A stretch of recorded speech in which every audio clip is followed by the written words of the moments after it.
अगर आप एक प्रिंसिपल सेंटर्ड इंसान हो तो आप इस सिचुएशन में इमोशनल नहीं बल्कि सोच के अच्छी तरह डिसीजन लोगे। आप लॉन्ग टर्म सोचोगे और अपनी लाइफ के सारे वैल्यूज को कंसीडर करते हुए सबसे बेस्ट डिसीजन लोगे। आप वो डिसीजन लोगे जिससे आपकी लाइफ की अल्टीमेट वैल्यूज पूरी हो सके। Writing and using a personal mission statement. Principle centered बनने के लिए आपको एक मिशन स्टेटमेंट लिखना होगा। मिशन स्टेटमेंट को हम पहले ही डिस्कस कर चुके हैं। वो फ्यूनरल वाली एक्सरसाइज करके आपको पता चला होगा कि आपके लिए लाइफ में सबसे ज्यादा इंपॉर्टेंट क्या चीज है, जिन्हें हम वैल्यूज कहते हैं। और फिर उन वैल्यूज के बेस पर ही आपको डिसाइड करना है कि आप लाइफ में क्या करना चाहते हो, मतलब वो चीजें और गोल्स जो आप अचीव करना चाहते हो। सेकेंडली, आपने ये डिसाइड करना है कि आप बनना क्या चाहते हैं। आपका मिशन स्टेटमेंट आपके किसी कॉन्स्टिट्यूशन की तरह होगा और आपकी पूरी लाइफ इसके हिसाब से चलेगी। और ये मिशन स्टेटमेंट कोई एक दिन में बनने वाली चीज नहीं है। हो सकता है कि इसके लिए आपको कई सारे वीक्स या फिर मंथ्स लग जाए, और उसके बाद भी हो सकता है कि आपको उसमें चेंजेस करनी पड़े। मिशन स्टेटमेंट से होता यह है कि आप अपने और अपनी वैल्यूज के बारे में अच्छे से सोच पाते हो, आप लाइफ में लॉन्ग टर्म सोच पाते हो, और फिर आपके एक्शंस और बिहेवियर्स आपकी उन वैल्यूज के साथ मैच करती है। Using your whole brain. Study show करती है कि आपके ब्रेन के दो हिस्से होते हैं, लेफ्ट हेमिस्फीयर और राइट हेमिस्फीयर, और इन दोनों पार्ट्स के अलग अलग फंक्शन होते हैं। लेफ्ट हेमिस्फीयर एक लॉजिकल ब्रेन होता है, जबकि राइट हेमिस्फीयर क्रिएटिव होता है। लेफ्ट हेमिस्फीयर वर्ड्स में कम्युनिकेट करते हैं, जबकि राइट पिक्चर से डील करता है। लेफ्ट पार्ट सीक्वेंशियल थिंकिंग करता है, मतलब ऑर्डर वाइज चलता है, जबकि राइट पूरी चीज के बारे में सोचता है। ज्यादातर लोग या तो लेफ्ट पार्ट ज्यादा यूज करते हैं और कुछ लोग राइट पार्ट ज्यादा यूज करते हैं। आइडियल तो ये है कि एक इंसान को दोनों पार्ट यूज करना चाहिए, लेकिन हमारे यहाँ आजकल लेफ्ट हेमिस्फीयर ज्यादा यूज करते हैं। वो बस लॉजिक के पीछे भागते हैं और कभी कुछ क्रिएटिव नहीं सोचते, जो उन्हें लाइफ में बहुत बार पीछे रखता है। 2 ways to tap the right brain। Author कहते हैं कि अगर हम अपने ब्रेन के राइट हेमिस्फीयर यूज करें तो उसे हम ज्यादा अच्छे से विजुअलाइज कर सकते हैं, और फिर हमें अपनी वैल्यूज के बारे में पता चल सकता है, और हमें पता चलेगा कि हमें लाइफ में क्या चाहिए और हम क्या बनना चाहते हैं। Expand perspective. बहुत से लोग अपने ब्रेन का राइट हेमिस्फीयर उस वक्त यूज करते हैं जब उनके साथ कुछ बुरा हो जाता है, जैसे कि किसी की डेथ हो जाती है, कोई फाइनेंशियल प्रॉब्लम हो जाता है, कोई बीमारी हो जाती है, और फिर वो अपने ब्रेन का राइट हेमिस्फीयर यूज करते हैं और फिर उसके बारे में सोचते हैं और सॉल्यूशंस निकालते हैं। और ये चीज शायद आपने भी लाइफ में नोटिस करी होगी, लेकिन आपको ऐसे किसी वक्त का इंतजार करने की जरूरत नहीं है। आप अभी ही इन एबिलिटीज का यूज कर सकते हो। आप वो फ्यूनरल वाली एक्सरसाइज कर सकते हो जो हमने स्टार्ट में की थी, और फिर वो एक्सरसाइज करने के बाद बिल्कुल क्लियरली लिखे कि आपने उसमें क्या देखा। आप चाहो तो अपनी 25th वेडिंग एनिवर्सरी विजुअलाइज कर सकते हो, मतलब अपनी 25वीं सालगिरह इमेजिन करो। देखो कि आप कितने खुश हो, उसमें आपको और अपनी वाइफ को देखो, और देखो कि आप दोनों का रिलेशनशिप कैसा है। आप चाहो तो अपनी रिटायरमेंट डे के बारे में भी विजुअलाइज कर सकते हो। विजुअलाइजेशन से आपको पता चलेगा कि आप एग्जैक्टली चाहते क्या हो, अपने रिलेशनशिप में क्या चाहते हो, अपने काम को लेकर क्या चाहते हो, एटसेट्रा एटसेट्रा। ये एक्सरसाइज करने से आप सिर्फ आज या कल के बारे में नहीं सोचते, बल्कि आप लॉन्ग टर्म सोचते हो। ऑथर ने ये एक्सरसाइज यूनिवर्सिटी के कुछ स्टूडेंट्स के साथ की थी। ऑथर ने उनसे कहा कि मान लो ये सेमेस्टर आपकी जिंदगी का लास्ट सेमेस्टर है, और इस सेमेस्टर के दौरान आपको एक अच्छा स्टूडेंट बनना है, तो आप क्या करोगे। फिर स्टूडेंट्स ने विजुअलाइज किया और उन्हें कई सारी चीजें पता चली। ये एक्सरसाइज करने के बाद स्टूडेंट्स अपने पेरेंट्स को भी बताते थे कि वो उन्हें कितना प्यार करते हैं और उन्हें अप्रिशिएट करते हैं। साथ ही वो कोई बुरे वर्ड्स या फिर किसी के बारे में कोई बुरा नहीं सोचते, क्योंकि वो ये सोचते हैं कि ये तो उनका लास्ट सेमेस्टर है, क्यों किसी से झगड़ा करना या क्यों किसी के बारे में बुरा सोचना। आप भी इसी तरह विजुअलाइजेशन एक्सरसाइज करो ताकि आपको आपकी वैल्यूज के बारे में पता चले। Visualization and affirmation. अब ये एक्सरसाइज करने के बाद आपको आपकी वैल्यूज के बारे में पता चलेगा और आप अपना मिशन स्टेटमेंट भी बनाओगे। लेकिन काम यहाँ खत्म नहीं होता। ये बहुत जरूरी है कि आप इन वैल्यूज को हमेशा याद रखो। अभी मैं आपको एक एक्सरसाइज और बताता हूँ जिससे आप अपने माइंड को प्रोग्राम कर सकते हो उस चीज के लिए जो आप करना चाहते हो। चलो मैं आपको एक्सरसाइज ऑथर के एग्जांपल से बताता हूँ। मान लो ऑथर की एक वैल्यू है कि उन्हें एक अच्छा पेरेंट बनना है, लेकिन ऑथर के साथ प्रॉब्लम ये है कि जब भी उनके बच्चे कोई गलती करते हैं तो वो बहुत ज्यादा ओवर रिएक्ट करते हैं, मतलब उनका रिएक्शन बहुत बुरा होता है। आपके साथ भी ऐसे बहुत से प्रॉब्लम्स होते होंगे जिन्हें आप सही करना चाहते होंगे, और इसका एक तरीका है अफर्मेशन। ये बस एक स्टेटमेंट होता है जो आप बार बार अपने आप से कहते हो और फिर उसे विजुअलाइज भी करते हो, जिसके बाद एक टाइम आता है कि ये चीज आपके दिमाग में बैठ जाती है और फिर आप रियल में भी वैसे ही करने लगते हो। मैं आपको एग्जांपल से समझाता हूँ कि आपको ये कैसे करना है। ऑथर का एग्जांपल कंटिन्यू करते हैं। सबसे पहले ऑथर एक अफर्मेशन लिखेंगे। अफर्मेशन में 5 चीजें होना जरूरी है। अफर्मेशन पर्सनल होना चाहिए, मतलब वो आपके लिए होना चाहिए, वो पॉजिटिव होना चाहिए, वो प्रेजेंट टेंस में होना चाहिए, वो इमोशनल होना चाहिए, और लास्ट वो विजुअल होना चाहिए, मतलब जिसे आप विजुअलाइज कर सकते हो। अब ऑथर का अफर्मेशन ये था कि ये बहुत ज्यादा सेटिस्फाइंग है, कि जब मेरे बच्चे मिसबिहेव करते हैं तो मैं उन्हें प्यार से रिस्पॉन्ड करूं।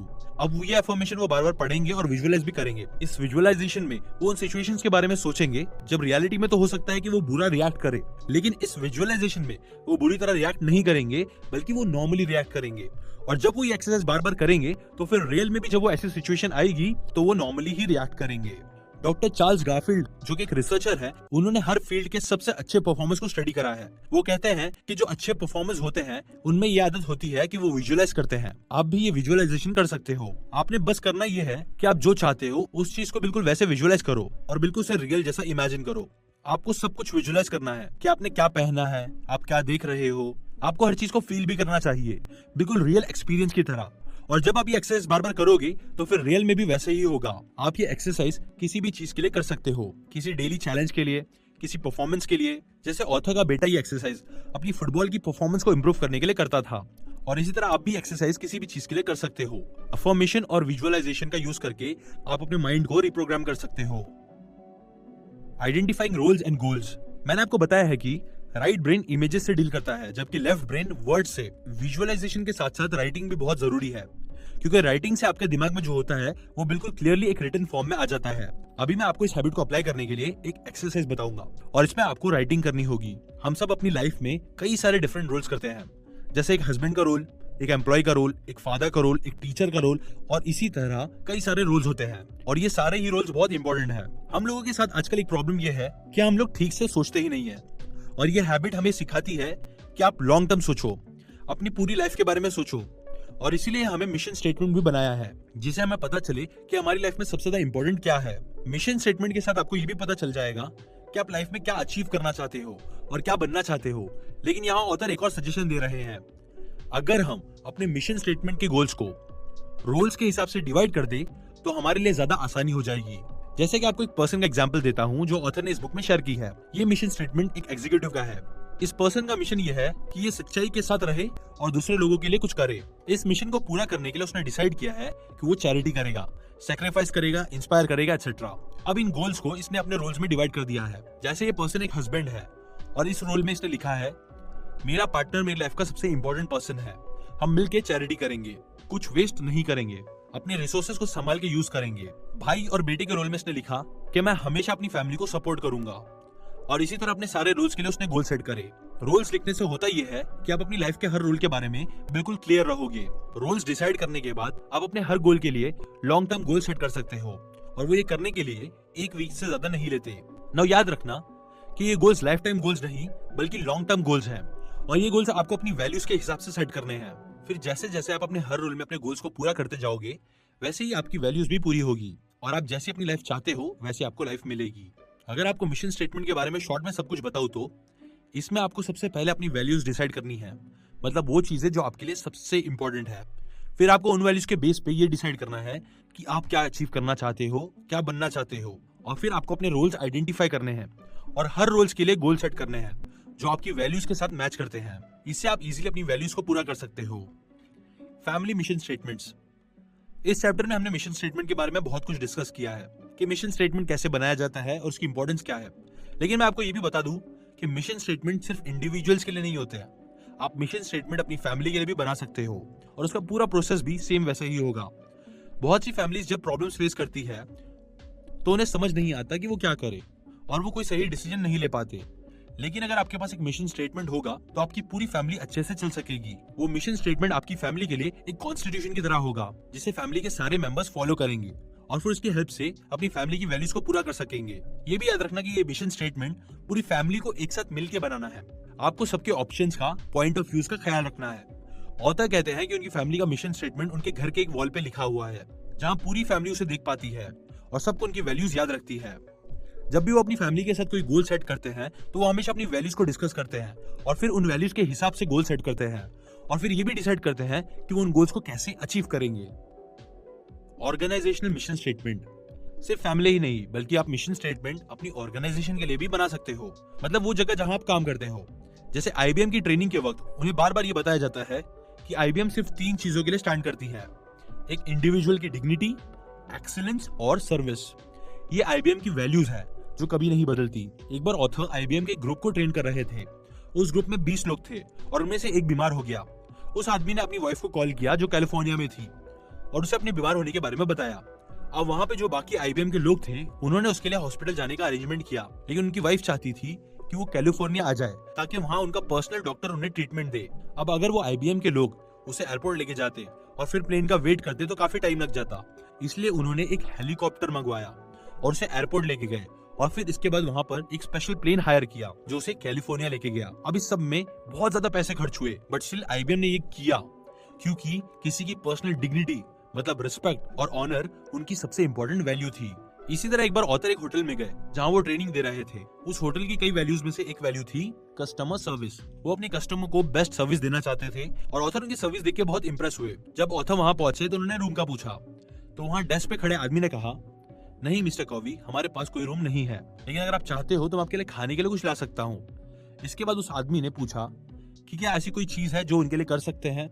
इसके बाद नेक्स्ट डे जब वो प्रेजेंटेशन दे रहे थे तो उन्हें मार्कर्स की नीड थी, इसीलिए ब्रेक टाइम में वो हॉल से बाहर गए और उन्हें वहीं पर एक स्टाफ मेंबर मिला।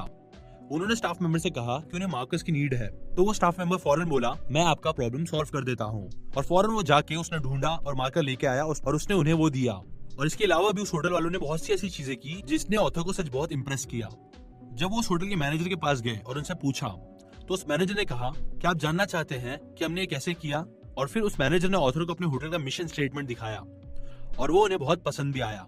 बाद में ऑथर ने उनसे पूछा कि ये मिशन स्टेटमेंट किसने बनाया है। उस मैनेजर ने कहा कि मिशन स्टेटमेंट को बनाने में सबका हाथ है, हाउसकीपर्स, वेटरेस, क्लर्क्स, मैनेजर्स, सब लोग।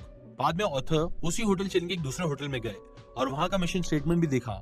वहाँ पे भी कस्टमर सर्विस को बहुत ज्यादा वैल्यू दी गई थी। जैसे एक बार ऑथर ने एक हॉट चॉकलेट ऑर्डर दिया, लेकिन जब वो रूम सर्विस वाला आदमी उनका ऑर्डर लेने गया तो वो हॉट चॉकलेट रास्ते में गिर गया और फिर वापस लाते हुए उसे 15 मिनट लेट हो गया।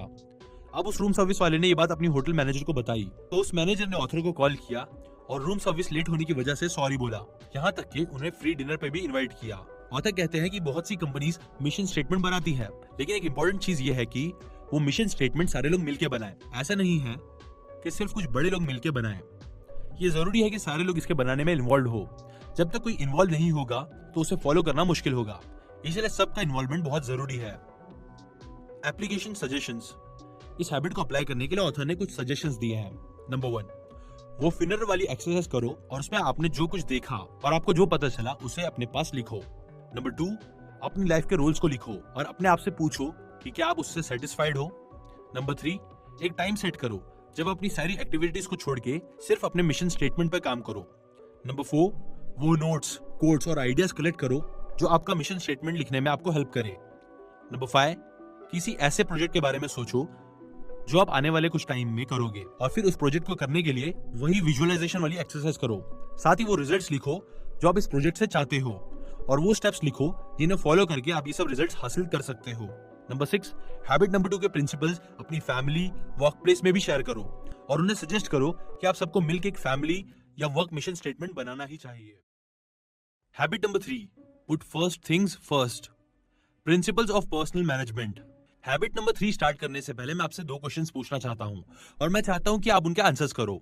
क्वेश्चन नंबर 1, कोई एक ऐसा काम बताओ जो आप अभी अपनी लाइफ में नहीं करते, लेकिन अगर आप वो काम करें तो उससे आपकी पर्सनल लाइफ में काफी पॉजिटिव चेंज आएगा।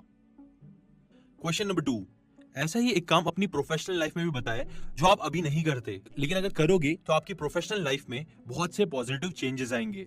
नाउ इन क्वेश्चंस के आंसर्स को हम बाद में डिस्कस करेंगे। अभी के लिए हैबिट नंबर 3 स्टार्ट करते हैं। हैबिट नंबर 1 हमसे कहती है कि अपनी लाइफ के क्रिएटर आप खुद बनो, अपनी लाइफ के लिए आप खुद रिस्पॉन्सिबल हो। हैबिट नंबर 2 वो फर्स्ट क्रिएशन है जो हम अपने माइंड में करते हैं, जबकि हैबिट नंबर 3 सेकंड क्रिएशन है।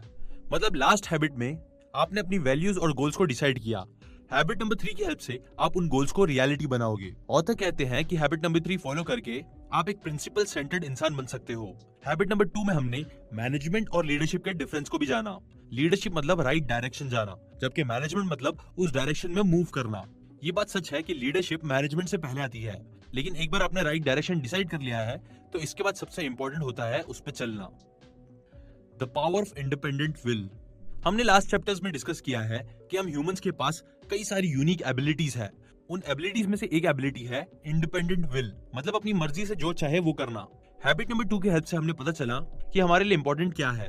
अब हमें करना ये है कि हमें इंडिपेंडेंट विल का यूज करके उन कामों को करना है जो हमें करना चाहिए। अगर आपको अपनी इस इंडिपेंडेंट विल को डेवलप करना है, मतलब अगर आप इन पावर को डेवलप करना चाहते हो, तो इसके लिए आपको इंटेग्रिटी के साथ रहना होगा। मतलब आप अपने आप से जो कमिटमेंट्स करते हैं, जो प्रॉमिसेस करते हैं, उन्हें पूरा करना होगा। आप जितने ज्यादा अपने आप से किए हुए कमिटमेंट्स और प्रॉमिसेस को पूरा करोगे, आपकी ये पावर उतनी ही ज्यादा डेवलप होगी। हैबिट नंबर 3 हमसे कहती है कि फर्स्ट थिंग्स फर्स्ट, मतलब जो जरूरी काम है उन्हें पहले करो। इसके लिए आपको डिसिप्लिन बनना होगा, और डिसिप्लिन के लिए आपको इंडिपेंडेंट विल चाहिए होगी। E.M. ग्रे एक राइटर है जिन्होंने एक ऐसे लिखा है, कॉमन डिनोमिनेटर ऑफ सक्सेस, ये नाम से। इसमें उन्होंने बताया है कि जितने भी सक्सेसफुल लोग हैं, उनमें सबसे कॉमन चीज क्या है, जिसमें उन्होंने कहा है कि ना तो वो चीज हार्डवर्क थी और ना ही गुड लक। ऑल्दो ये चीजें भी इंपॉर्टेंट है, लेकिन एक चीज जो सारे सक्सेसफुल लोगों में होती है वो ये है habit number 3, first things first, मतलब जो काम जरूरी है उसे पहले करना। वो इस ऐसे में ये भी कहते हैं कि सक्सेसफुल लोग वो काम करते हैं जो फेलियर्स को करना पसंद नहीं, और उन्हें भी वो काम करना पसंद नहीं, बट स्टिल वो उन कामों को करते हैं, क्योंकि उनका जो पर्पस होता है उसकी ताकत बहुत ज्यादा होती है। हैबिट नंबर 2 को फॉलो करके आपके पास भी एक पर्पस हो जाएगा, एक मिशन आएगा। अब उस पर्पस को फुलफिल करने के लिए जो चाहत है, जो डिजायर है, उसकी हेल्प से आप इस हैबिट को फॉलो कर सकते हो। और इस हैबिट को फॉलो करने के लिए आपको इंडिपेंडेंट विल भी चाहिए होगी, मतलब वो काम करने होंगे जो आप नहीं करना चाहते बट वो करना जरूरी है, इसलिए आप करोगे भी।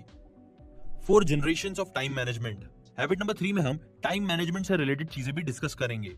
टाइम मैनेजमेंट की टोटल 4 जनरेशंस होती है, और ये 4 जनरेशन मैं भी आपके साथ डिस्कस करूंगा। मतलब मैं आपको बताऊंगा कि पहले के टाइम में टाइम मैनेजमेंट किस तरह होती थी और अभी इस टाइम में हमें क्या करना चाहिए। जो फर्स्ट जनरेशन थी वो नोट्स और चेकलिस्ट पे बेस्ड थी, ताकि लोगों को थोड़ी आसानी हो जाए। इसके बाद सेकंड जनरेशन में ये हुआ कि टाइम मैनेजमेंट के लिए लोगों ने कैलेंडर्स और अपॉइंटमेंट बुक्स का यूज करना स्टार्ट किया। इस चीजों का यूज करके वो फ्यूचर एक्टिविटीज प्लान करते थे। और आज के टाइम में हम जो देखते हैं वो थर्ड जनरेशन टाइम मैनेजमेंट है।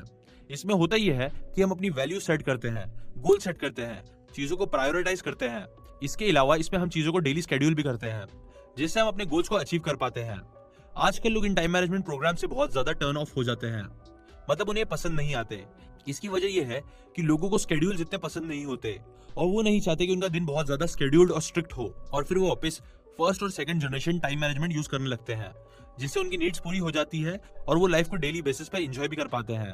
तो क्वेश्चन ये है कि हमें क्या करना चाहिए, किस तरह अपना टाइम मैनेजमेंट करना चाहिए और अपने गोल्स अचीव करने चाहिए। इसके लिए ऑथर कहते हैं कि आपको फर्स्ट, सेकंड, थर्ड नहीं बल्कि फोर्थ जनरेशन टाइम मैनेजमेंट को फॉलो करना चाहिए। बेसिकली ये टाइम मैनेजमेंट है ही नहीं, इसमें आप खुद को मैनेज करते हो। और इस चैप्टर में हम डिटेल में डिस्कस करेंगे कि ये फोर्थ जनरेशन टाइम मैनेजमेंट आखिर है क्या। क्वाड्रेंट 2। हम अपनी लाइफ में जितने भी काम करते हैं वो 2 तरह के होते हैं। वो अर्जेंट होते हैं, मतलब ऐसे काम जो आपको अभी करना जरूरी है। आप किसी का फोन कॉल आएगा तो आप उसे उसी वक्त अटेंड करते हो, जो अर्जेंट काम होता है। ना अर्जेंट काम यूजुअली इजी होते हैं और उन्हें हम आसानी से कर भी पाते हैं, लेकिन ज्यादातर टाइम जो अर्जेंट काम होते हैं वो इम्पोर्टेंट नहीं होते। दूसरे काम हम जो करते हैं वो होते हैं इम्पोर्टेंट काम। इम्पोर्टेंट काम वो होते हैं जो आपको अच्छे रिजल्ट्स दे। ये वो काम होते हैं जिनसे आपके मिशंस, आपकी वैल्यूज, आपके गोल्स पूरे हो। अब ऑथर कहते हैं कि हम अपने टाइम इन 4 तरह की कामों पे यूज करते हैं, जिन्हें क्वाड्रेंट्स कहते हैं। सबसे पहले बात करते हैं क्वाड्रेंट 1 की। ये वो काम होते हैं जिन्हें हमें उसी वक्त करना होता है और साथ ही ये इंपॉर्टेंट भी होते हैं। क्वाड्रेंट 1 के काम जो होते हैं उसे हम लोग नॉर्मली प्रॉब्लम्स या क्राइसिस भी कहते हैं। क्वाड्रेंट 1 के जो काम होते हैं वो इतने प्रोडक्टिव नहीं होते हैं, और अगर आप इन्हीं कामों को करते रहोगे तो ये आपको पूरी तरह से कंज्यूम कर लेते हैं। क्वाड्रेंट 2 के वो काम होते हैं जो इंपॉर्टेंट तो होते हैं लेकिन अर्जेंट नहीं होते, और ऑथर कहते हैं कि यही वो काम है जो आपको अपनी लाइफ में सबसे ज्यादा रिजल्ट्स प्रोड्यूस करके देंगे। इन कामों को करके ही आप अपनी वैल्यूज और मिशन को पूरा कर सकते हो, और क्वाड्रेंट 2 ही आपको इफेक्टिव बनाता है। इसीलिए याद रखना कि क्वाड्रेंट 2 सबसे ज्यादा इंपॉर्टेंट है। क्वाड्रेंट 3 मतलब वो काम जो अर्जेंट तो होते हैं बट इंपॉर्टेंट नहीं, और क्वाड्रेंट 4 वो काम होते हैं जो ना ही इंपॉर्टेंट होते हैं और ना ही अर्जेंट। ज्यादातर लोग अपना 90% टाइम क्वाड्रेंट 1 में यूज करते हैं, और फिर जो टाइम बच जाता है उसे क्वाड्रेंट 4 में यूज करते हैं, और क्वाड्रेंट 2 और 3 में बिल्कुल टाइम नहीं देते। बहुत से लोग ऐसे भी होते हैं जो क्वाड्रेंट 3 में टाइम स्पेंड करते हैं, मतलब अर्जेंट बट नॉट इंपॉर्टेंट कामों में लगे रहते हैं, और उन्हें लगता है कि वो क्वाड्रेंट 1 के काम कर रहे हैं। जो लोग अपना सारा टाइम क्वाड्रेंट 3 और 4 में स्पेंड करते हैं वो अच्छी और रिस्पॉन्सिबल लाइफ नहीं गुजारते, जबकि जो इफेक्टिव लोग होते हैं वो क्वाड्रेंट 3 और क्वाड्रेंट 4 से बाहर रहते हैं। साथ ही वो क्वाड्रेंट 1 के कामों को भी काफी कम कर देते हैं और अपना ज्यादा टाइम क्वाड्रेंट 2 को देते हैं। आपको याद होगा जब ये चैप्टर शुरू हुआ था तो मैंने आपसे 2 सवाल पूछे थे, और मैंने आपसे कहा था कि आपको उनके आंसर्स देने हैं। अब आप मुझे बताएं कि उन क्वेश्चंस के आंसर्स में आपने जो काम डिसाइड किए हैं, मतलब आपको अपनी प्रोफेशनल और पर्सनल लाइफ में एक ऐसा काम डिसाइड करना है जो आप अभी नहीं करते, लेकिन अगर आप करें तो आपकी लाइफ में बहुत इंप्रूवमेंट आ सकती है। अब मैं आपसे एक और सवाल पूछता हूँ, आपने जो भी काम डिसाइड किए हैं, क्या वो इस क्वाड्रेंट में आते हैं? चांसेस ये है कि वो क्वाड्रेंट 2 में आएंगे। वो इंपॉर्टेंट तो होंगे लेकिन अर्जेंट नहीं होंगे, और वो अर्जेंट नहीं है इसलिए आप उसे नहीं करते हो अभी तक। मैंने जो आपसे चैप्टर की शुरुआत में क्वेश्चन पूछा था, यही सवाल ऑथर ने कुछ शॉपिंग सेंटर मैनेजर से भी पूछा। इस सवाल के जवाब में उन्होंने कहा कि अगर वो स्टोर्स के ओनर्स को और टेनेंट्स के साथ पर्सनल रिलेशनशिप डेवलप करेंगे तो इससे उनकी प्रोफेशनल लाइफ में काफी इंप्रूवमेंट आएगा। अब ये भी एक क्वाड्रेंट 2 की एक्टिविटी थी, मतलब ये इंपॉर्टेंट तो था लेकिन ये अर्जेंट नहीं था और इसीलिए ही वो काम नहीं कर रहे थे। इसके अलावा ऑथर ने उन मैनेजर्स को जो पूरे दिन की एक्टिविटी थी उसको भी एनालाइज किया। इससे उन्हें पता चला कि वो मैनेजर्स अपना मैक्सिमम टाइम क्वाड्रेंट 1 में स्पेंड करते थे। वो बस पूरा दिन प्रॉब्लम से ही डील कर रहे होते हैं। उस शॉपिंग सेंटर में जो स्टोर के ओनर्स थे उनके साथ भी बहुत सारी प्रॉब्लम्स थी। किसी की एम्प्लॉयमेंट की प्रॉब्लम, कॉस्ट प्रॉब्लम और इसी तरह के कई सारे प्रॉब्लम। इन सब को देखने के बाद उन्होंने प्रोएक्टिविटी दिखाई और उन्होंने डिसाइड किया कि अब वो अपने दिन का कुछ टाइम टेनेंट्स के साथ गुजारेंगे और अपना उनके साथ रिलेशनशिप इंप्रूव करेंगे। ऑथर ने उस ऑर्गेनाइजेशन के साथ 1.5 ईयर काम किया और उस टाइम पीरियड में उस ऑर्गेनाइजेशन में 20% ग्रोथ हुई और कई सारी पॉजिटिव चेंजेस भी आए। आप चाहे कोई यूनिवर्सिटी का स्टूडेंट हो, कोई होम मेकर हो, कोई फैशन डिजाइनर हो या फिर किसी कंपनी के प्रेसिडेंट, अगर आप भी अपना टाइम क्वाड्रेंट 2 में स्पेंड करोगे तो आप भी बहुत इंप्रूवमेंट देखोगे और काफी इफेक्टिव बन जाओगे। टाइम मैनेजमेंट में एक प्रिंसिपल होता है जिसे परेटो प्रिंसिपल कहते हैं। ये प्रिंसिपल कहता है कि आपको अपनी लाइफ में 80% रिजल्ट्स सिर्फ 20% कामों से ही मिलते हैं और वो जो 20% काम होते हैं वो अक्सर क्वाड्रेंट 2 में ही आते हैं। इसलिए क्वाड्रेंट 2 पे हमेशा ज्यादा टाइम दो। व्हाट इट टेक्स टू से नो। अगर आप चाहते हो कि आप क्वाड्रेंट 2 में ज्यादा टाइम दो तो उसके लिए आप शुरुआत क्वाड्रेंट 3 और क्वाड्रेंट 4 से करनी होगी। क्वाड्रेंट 3 एंड 4 के काम बिल्कुल भी इंपॉर्टेंट नहीं होते हैं, इसलिए उन्हें नो कहना सीखो। उन्हें अपनी लाइफ से खत्म कर दो। क्वाड्रेंट 1 की जो एक्टिविटीज है उन्हें आप पूरी तरह एलिमिनेट नहीं कर सकते, ऑल्दो वो भी वक्त के साथ साथ आप कम कर सकते हो, लेकिन वो कभी पूरी तरह से खत्म नहीं होती है। इसलिए अगर आपको क्वाड्रेंट 2 के लिए टाइम चाहिए तो उसे आपको क्वाड्रेंट 3 और क्वाड्रेंट 4 के काम करके ही लेना होगा। एक बार ऑथर की वाइफ सैंड्रा को एक जगह से इनविटेशन मिला था कि वो उनके प्रोजेक्ट की कमेटी के चेयरमैन बने। उस टाइम पे उनकी वाइफ बहुत सी इंपॉर्टेंट चीजों में काम कर रही थी, बट स्टिल प्रेशर में आके उन्होंने हाँ कर दिया। फिर उन्होंने अपने एक फ्रेंड को कॉल किया और उससे पूछा कि क्या वो इस कमेटी के पार्ट बनेंगी। तो उनकी फ्रेंड ने उन्हें बताया कि ये प्रोजेक्ट बहुत ही इंटरेस्टिंग है, बट वो अभी दूसरे इंपॉर्टेंट चीजों में काम कर रही है और इसीलिए उन्हें मना कर दिया। ये सुन के ऑथर की वाइफ ने उन्हें देखा और कहा, काश मैंने भी उन्हें मना कर दिया होता। अब ऑथर यहाँ ये नहीं कर रहे हैं कि आपको ऐसे कोई प्रोजेक्ट्स नहीं करने चाहिए, लेकिन पहले आपको वो काम करना चाहिए जो ज्यादा जरूरी है। एक बार ऑथर एक यूनिवर्सिटी में यूनिवर्सिटी रिलेशंस के डायरेक्टर थे। वहां पर उन्होंने एक बहुत ही क्रिएटिव राइटर हायर किया जो अपने काम में बहुत अच्छा था। एक बार ऑथर उसके ऑफिस में गए और उसे कहा कि उसे कुछ अर्जेंट कामों पे काम करना है। ये सुनकर उस राइटर ने कहा, स्टीवन आप जो चाहते हो मैं करूंगा, लेकिन पहले मैं आपको अपनी सिचुएशन बताना चाहता हूँ। ये कहने के बाद वो ऑथर को अपनी वॉल बोर्ड पे लेके गए और उन्हें ऐसे कई सारे प्रोजेक्ट्स दिखाए जिसपे वो ऑलरेडी काम कर रहे हैं। फिर उनसे कहा, स्टीवन मैं इनमें से कौन सा प्रोजेक्ट डिले या फिर कैंसिल कर दूं जिससे फिर मैं आपका ये वाला प्रोजेक्ट कर सकता हूँ। तो ऑथर ने फिर उससे वो काम नहीं दिए क्योंकि वो काम अर्जेंट तो थे बट इंपॉर्टेंट नहीं, इसलिए फिर उन्होंने वो काम किसी और को दे दिया। ऑथर कहते हैं कि आपको भी चीजों को ना कहना सीखो, क्योंकि अगर आप अनइम्पोर्टेंट चीजों को यस कहोगे तो इसका ये मतलब है कि आप इंपॉर्टेंट चीजों को नो कह रहे हो। इसीलिए जो अनइम्पोर्टेंट काम है उन्हें नो कहो। बहुत से लोग ये भी कहते हैं कि उनके अंदर सेल्फ डिसिप्लिन नहीं है, लेकिन ये प्रॉब्लम सेल्फ डिसिप्लिन की नहीं है। प्रॉब्लम ये है कि ज्यादातर लोगों को अपनी प्रायोरिटीज ही पता नहीं होती, मतलब उन्हें ये नहीं पता होता कि उनके लिए इंपॉर्टेंट क्या है। इसलिए याद रखना, हैबिट नंबर 2 बहुत जरूरी है, क्योंकि उसी से आपको आपकी वैल्यूज पता चलेगी। Moving to quadrant 2। अब तक तो आपको समझ आ गया होगा कि अगर आपको इफेक्टिव बनना है तो आपको क्वाड्रेंट 2 में अपना टाइम स्पेंड करना होगा। क्वाड्रेंट 2 के काम वो काम है जो आपको सबसे पहले करने चाहिए, जो सबसे ज्यादा जरूरी है। और अब हम सीखेंगे कि हमें क्वाड्रेंट 2 के काम कैसे कर सकते हैं। जो फर्स्ट जनरेशन टाइम मैनेजमेंट होती है उसमें प्रायोरिटीज का कोई कॉन्सेप्ट नहीं होता है। उसमें आपको टू डू लिस्ट देते हैं और फिर आप वो काम करते हो। और ज्यादातर लोग फर्स्ट जनरेशन मैनेजमेंट ही फॉलो करते हैं क्योंकि उसमें ज्यादा मेहनत नहीं होती। लेकिन मैं आपको ये भी बता दूं कि फर्स्ट जनरेशन मैनेजमेंट से आप इफेक्टिव नहीं बनोगे और ना ही आप उससे कुछ अच्छा प्रोड्यूस कर सकते हो। सेकंड जनरेशन थियरी बेटर है क्योंकि उसमें आप पहले से प्लानिंग करते हो, लेकिन इसमें भी वही प्रॉब्लम है, इसमें भी कोई काम प्रायोरिटाइज नहीं होता। मतलब ये नहीं डिसाइड करते कि कौन सा काम ज्यादा इंपॉर्टेंट है और कौन सा कम। थर्ड जनरेशन मैनेजमेंट थोड़ी एडवांस है, इसमें प्लानिंग भी होती है और आप अपने कामों को प्रायोरिटाइज भी करते हो। लेकिन इसका भी एक सबसे बड़ा प्रॉब्लम यह है कि इसमें आप डेली प्लानिंग करते हैं, मतलब डे टू डे अपनी एक्टिविटीज को प्लान करते हैं। डेली प्लानिंग का प्रॉब्लम ये होता है कि उससे फिर आप लॉन्ग टर्म में नहीं सोच पाते। इसके अलावा डेली प्लानिंग से हम मोस्टली करते ये है कि जो हमारी अर्जेंट एक्टिविटीज होती हैं हम यूजुअली उन्हें ही प्लान कर देते हैं। इसके अलावा इसमें एक और प्रॉब्लम है कि इसमें कोई रूल्स नहीं होते जिसके लिए हम गोल सेट कर सके। अब ये सब मैं आपको इसलिए बता रहा हूँ ताकि आपको पता चल सके कि इन तीनों टूल्स में से कोई भी इतना इफेक्टिव नहीं है और कोई भी टूल हमें एक प्रिंसिपल सेंटर्ड पर्सन नहीं बनाता। अब क्वेश्चन ये है कि हमें करना क्या चाहिए, कैसे हम प्रिंसिपल सेंटर्ड बन सकते हैं, कैसे क्वाड्रेंट 2 की एक्टिविटीज कर सकते हैं और कैसे हम इफेक्टिव बन सकते हैं। तो इसके लिए आपको क्वाड्रेंट 2 का टूल्स यूज करना होगा जो मैं आपको आगे स्टेप बाय स्टेप बताऊंगा। The quadrant 2 tool. क्वाड्रेंट 2 का जो मैनेजमेंट टूल है, इसे यूज करने का रीजन ये है कि उसे यूज करके हम एक इफेक्टिव लाइफ गुजार सकते हैं और ज्यादा से ज्यादा टाइम क्वाड्रेंट 2 को दे सकते हैं। किसी भी क्वाड्रेंट 2 ऑर्गेनाइजर में ये 6 चीजें होना बहुत जरूरी है। Number 1, coherence.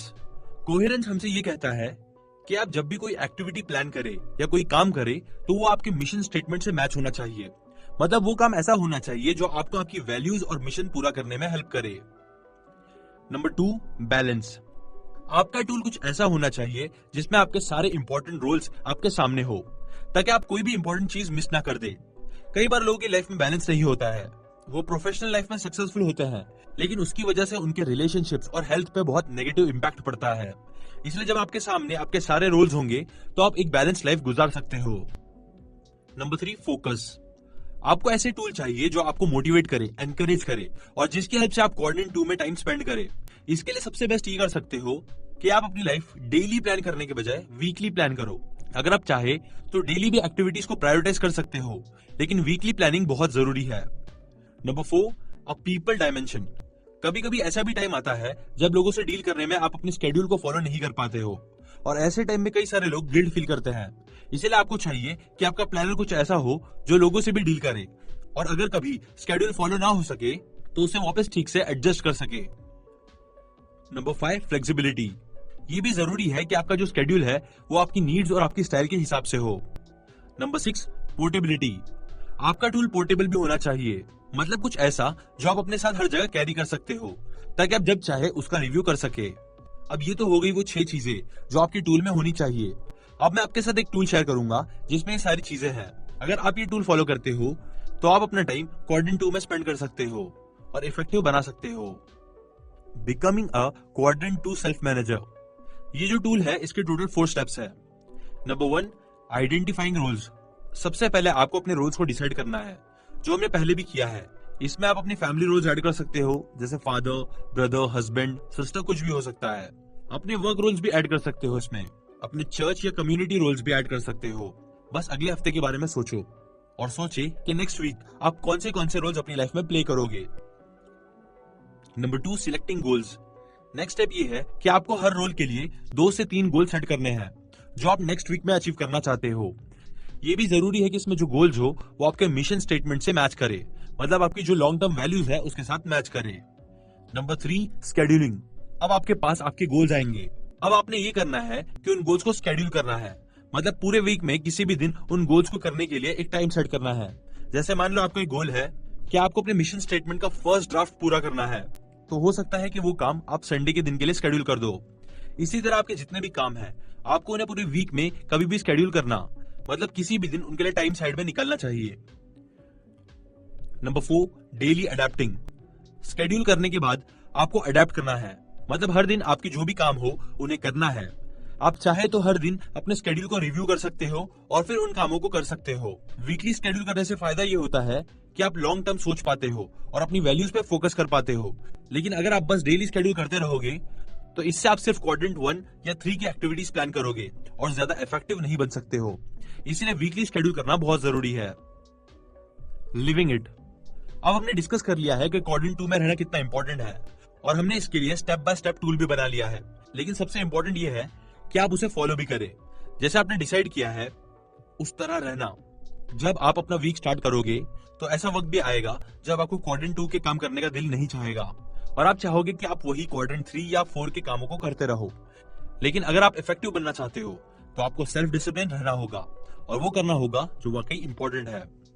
एक और इंपॉर्टेंट चीज जो ऑथर ने यहाँ बताया है वो है एफिशिएंसी एंड इफेक्टिवनेस। एफिशिएंसी मतलब ये है कि आपके पास कुछ स्पेसिफिक टाइम हो और आपको उस टाइम पीरियड में अपना बेस्ट देना है, जबकि इफेक्टिवनेस मतलब वो रिजल्ट अचीव करना जो आप चाहते हो। अब आप पूरे दिन में कई सारी चीजें करते हो और आप उन सब के साथ एफिशिएंट रह सकते हो, लेकिन जहां लोगों की बात आती है तो वहां पे आपको इफेक्टिवली सोचना चाहिए। एक बार ऑथर के बेटे ने एक शेड्यूल बनाया था। उसके शेड्यूल में हर चीज प्लान थी और उसने हर चीज के लिए टाइम रखा था, जैसे कुछ बुक्स कलेक्ट करना है, अपनी कार वॉश करना है और कई सारी चीजें। उसकी हर चीज बिल्कुल शेड्यूल्ड थी और उस हिसाब से चल भी रही थी। लेकिन फिर जब उसने अपनी गर्लफ्रेंड से फोन कॉल पे बात की तो उसने उस फोन कॉल के लिए 15 मिनट रखे हुए थे, लेकिन उसका ये फोन काफी ज्यादा लंबा चला जिसने घंटे ले लिए और उनका पूरा शेड्यूल बिगड़ गया। इसलिए हमेशा लोगों के साथ इफेक्टिवली सोचा करो, मतलब कोई टाइम सेट नहीं करना, बल्कि उन एक्सपेक्टेड रिजल्ट्स के बारे में सोचना जो आपको चाहिए। Advances of the fourth generation. हमने इस चैप्टर में फोर्थ जनरेशन मैनेजमेंट टूल के बारे में बहुत कुछ सीखा है। अब मैं आपको ऐसे 5 रीजंस बताऊंगा जिससे आपको पता चलेगा कि आखिर fourth generation tool third generation tool से बेटर क्यों है। Number 1, principle centered. Fourth generation tool का यूज करके आप अपने टाइम उन कामों में लगा सकते हो जो सबसे ज्यादा इंपॉर्टेंट है। Number 2, conscious directed. इस टूल का यूज करके आप वो काम करते हो जो आपकी वैल्यू से कनेक्ट करते हैं, लेकिन साथ ही टूल का यूज करके आप अपने स्केड्यूल भी चेंज कर सकते हो और वो चीजें कर सकते हो जो आपके लिए सबसे ज्यादा मैटर करती है। Number 3, define your unique mission. इस टूल का यूज करके आप अपनी वैल्यूज को फुलफिल करते हो और अपने लॉन्ग टर्म गोल्स को पूरा करते हो। यह आपके हर दिन को पर्पसफुल बनाता है और आपको हर दिन एक सही डायरेक्शन देता है। Number 4, balance. इस टूल की हेल्प से आप कई सारे रोल्स आइडेंटिफाई करते हो और हर रोल्स के लिए गोल सेट करते हो। इससे आपकी लाइफ बैलेंस्ड रहती है। नंबर 5, फोर्थ जनरेशन टूल की हेल्प से आप लॉन्ग टर्म सोच पाते हो और अपनी वैल्यूज के बारे में सोच पाते हो, क्योंकि इसमें आप अपने कामों को वीकली शेड्यूल करते हो, जबकि अगर आप सिर्फ डेली शेड्यूल करोगे तो उससे आप बड़ा नहीं सोच पाते। Delegation, increasing P and PC. अगर आपको ज्यादा प्रोड्यूस करना है और ज्यादा रिजल्ट्स चाहिए तो उसके लिए आप डेलीगेशन का यूज कर सकते हो, मतलब अपने कामों को दूसरों को दे सकते हो। जब आप खुद से काम करते हो तो उस वक्त आप एक प्रोड्यूसर होते हो। जैसे एक माँ घर में अगर बर्तन धो रही है तो वो एक प्रोड्यूसर है। कोई आर्किटेक्ट अगर खुद से काम करता है तो वो एक प्रोड्यूसर है। लेकिन अगर आप ज्यादा रिजल्ट्स चाहते हो तो आपको एक मैनेजर बनना होगा और उसके लिए आपको डेलीगेशन का यूज करना होगा, मतलब अपने काम दूसरों को देने होंगे। जैसे अगर कोई मदर अपने किसी बच्चे को डिश वॉशिंग का काम दे दे तो वो मैनेजर है। इसी तरह अगर कोई आर्किटेक्ट किसी पूरी टीम को मैनेज करे अपने सारे काम कराने के लिए, बिल्डिंग्स बनाने के लिए, कोई भी प्रोजेक्ट कंप्लीट करने के लिए, तो वो भी एक मैनेजर है। अब डेलीगेशन करनी कैसे चाहिए ये मैं आपको बताता हूँ। Go for delegation. Delegation 2 type की होती है। Number 1, go for delegation. इस डेलीगेशन में होता यह है कि आप जब भी किसी को अपना कोई काम देते हो तो इसके बाद उन्हें हर एक डिटेल बताते हैं कि वो काम कैसे करना है, मतलब उनके बिल्कुल पीछे उन्हें हर एक चीज बताते हैं। जिसे ऑथर ने अपने एग्जाम्पल दी है। एक बार वो अपनी फैमिली के साथ वाटर स्कीइंग करने गए। उनका बेटा स्कीइंग कर रहा था और वो बोट चला रहे थे। उसी वक्त उन्होंने अपनी वाइफ सैंड्रा को कैमरा दिया और उसे कहा कि वो कुछ फोटोज ले। अब ऑथर को यह बात पता थी कि उनकी वाइफ को कैमरा यूज करने इतने अच्छे से नहीं आता है, इसलिए वो छोटी छोटी डिटेल में उन्हें समझा रहे थे कि फोटोज किस तरह लेनी है। जैसे वो कह रहे थे कि जब वो जंप करे उस वक्त फोटो लो, जब वो टर्न करे उस वक्त फोटो लो, अभी फोटो लो, अभी नहीं लेना, कौन सी बटन दबानी है, कौन से सेटिंग पे जाना है, मतलब हर छोटी से छोटी चीज उन्होंने गाइड करी। ऑथर कहते हैं कि ये वाली डेलीगेशन इतनी इफेक्टिव नहीं होती है क्योंकि इसमें फिर भी आपको अपना पूरा ध्यान उस पर्सन पे डालना होता है। इस मेथड का यूज करके आप कभी भी ज्यादा लोगों को मैनेज नहीं कर पाओगे। इसलिए ऑथर कहते हैं कि आप ये मेथड यूज ना करें, इंस्टेड आप डेलीगेशन का सेकंड मेथड यूज करें जो ज्यादा इफेक्टिव है। Stewardship delegation. इसमें होता यह है कि आप उन्हें ये बता देते हो कि आपको एंड रिजल्ट क्या चाहिए और फिर वो जिस तरह चाहे उस काम को कर सकते हैं। मतलब ये मेथड रिजल्ट्स पे फोकस करता है, ना कि मेथड्स पे। इसमें आप हर एक छोटी छोटी डिटेल नहीं बताते, आप सिर्फ उन्हें ये बताते हो कि आपको कैसे एग्जैक्ट रिजल्ट चाहिए और फिर उन पे ट्रस्ट करके वो काम उन्हें दे देते हो। जब आप स्टीवर्डशिप डेलीगेशन करो तो आपको इन 5 एरियाज पे ध्यान रखना है। Number 1, desired results. सबसे पहले आपको उन्हें क्लियरली बताना होगा कि आपको क्या रिजल्ट्स चाहिए। जितना हो सके उतना क्लैरिटी यहाँ जरूरी है। याद रखना कि आपको उन्हें सिर्फ रिजल्ट्स बताने हैं, ना कि मेथड्स। वो जिस तरह चाहे उस काम को कर सकते हैं। Number 2, guidelines. साथ ही आप चाहे तो उन्हें कुछ इंपॉर्टेंट इंस्ट्रक्शंस भी दे सकते हो, जैसे कोई रेस्ट्रिक्शन दे सकते हो, मतलब उन्हें ये बता सकते हो कि ये काम किस तरह होना चाहिए और उसमें क्या चीजें होनी चाहिए और क्या चीजें नहीं होनी चाहिए। Number 3, resources. उन्हें रिसोर्सेज के बारे में बताओ, मतलब उन्हें उन फाइनेंशियल, ह्यूमन और टेक्निकल रिसोर्सेज के बारे में बताओ जिनकी हेल्प से वो काम कर सकते हैं। Number 4 accountability. ये भी डिसाइड करो कि आप उनकी परफॉर्मेंस किस तरह एवेल्युएट करोगे, मतलब किस तरह डिसाइड करोगे कि उनकी परफॉर्मेंस कैसी है। हर जगह ऐसा कोई ना कोई क्राइटेरिया होता है जिसकी हेल्प से हम ये डिसाइड कर सकते हैं कि उस पर्सन की परफॉर्मेंस कितनी अच्छी या कितनी बुरी है। Number 5 consequences. एंड में उन्हें बताओ कि उनके रिजल्ट के कॉन्सिक्वेंसेस क्या होंगे, मतलब उनके अच्छे या बुरे रिजल्ट्स के बदले में आप क्या करोगे। जैसे अगर वो आपको अच्छा काम करके देंगे तो आप उन्हें पैसे अच्छे दोगे या नए असाइनमेंट दोगे, बट अगर वो काम अच्छे से नहीं करेंगे तो वो उनके पैसे काटेंगे या फिर असाइनमेंट्स नहीं देंगे। The quadrant 2 paradigm. क्वाड्रेंट 2 पे काम करके आप हर हफ्ते अपनी डीपेस्ट वैल्यू पे फोकस करोगे और उन पे काम कर सकोगे। आप किसी और पर्सन या चीज पे डिपेंड नहीं करोगे, बल्कि खुद से अपनी लाइफ को इफेक्टिवली मैनेज करोगे। इवन जो इस बुक में 7 हैबिट्स है वो सब भी क्वाड्रेंट 2 में ही आती है, और जब आप क्वाड्रेंट 2 पे रेगुलरली काम करोगे तो उससे आपकी लाइफ में बहुत पॉजिटिव चेंजेस आएंगे। Application suggestions. अब तो आपको पता चल गया होगा कि ये हैबिट कितनी इंपॉर्टेंट है, तो चले अब सीखते हैं कि हम कैसे इसे अप्लाई कर सकते हैं। नंबर 1, क्वाड्रेंट 2 का कोई काम सिलेक्ट करो जो आप काफी टाइम से इग्नोर कर रहे हो और जिसको करने से आपकी लाइफ पे बहुत पॉजिटिव इंपैक्ट पड़ेगा। उस काम को लिखो और अपने आप से कमिटमेंट करो कि आप वो काम करोगे। नंबर 2, अपनी लाइफ को देखो और एक टाइम मैनेजमेंट मैट्रिक्स बनाओ। इस मैट्रिक्स में आपको सिर्फ ये लिखना है कि आप अपना मैक्सिमम टाइम कहाँ स्पेंड कर रहे हो, और इस मैट्रिक्स में ये भी लिखना है कि आप हर एक क्वाड्रेंट में कितना टाइम स्पेंड कर रहे हो। और इसके बाद नेक्स्ट 3 दिन ये ऑब्जर्व करो कि आपने जो मैट्रिक्स बनाया है वो सही है या नहीं, और आप जिस तरह टाइम स्पेंड कर रहे हो क्या आप सेटिस्फाइड हो या फिर आपको चेंजेस की जरूरत है। नंबर 3, एक लिस्ट बनाओ उन रिस्पॉन्सिबिलिटीज की जो आप दूसरों को दे सकते हो या फिर आप दूसरों को ट्रेन कर सकते हो वो काम करने के लिए।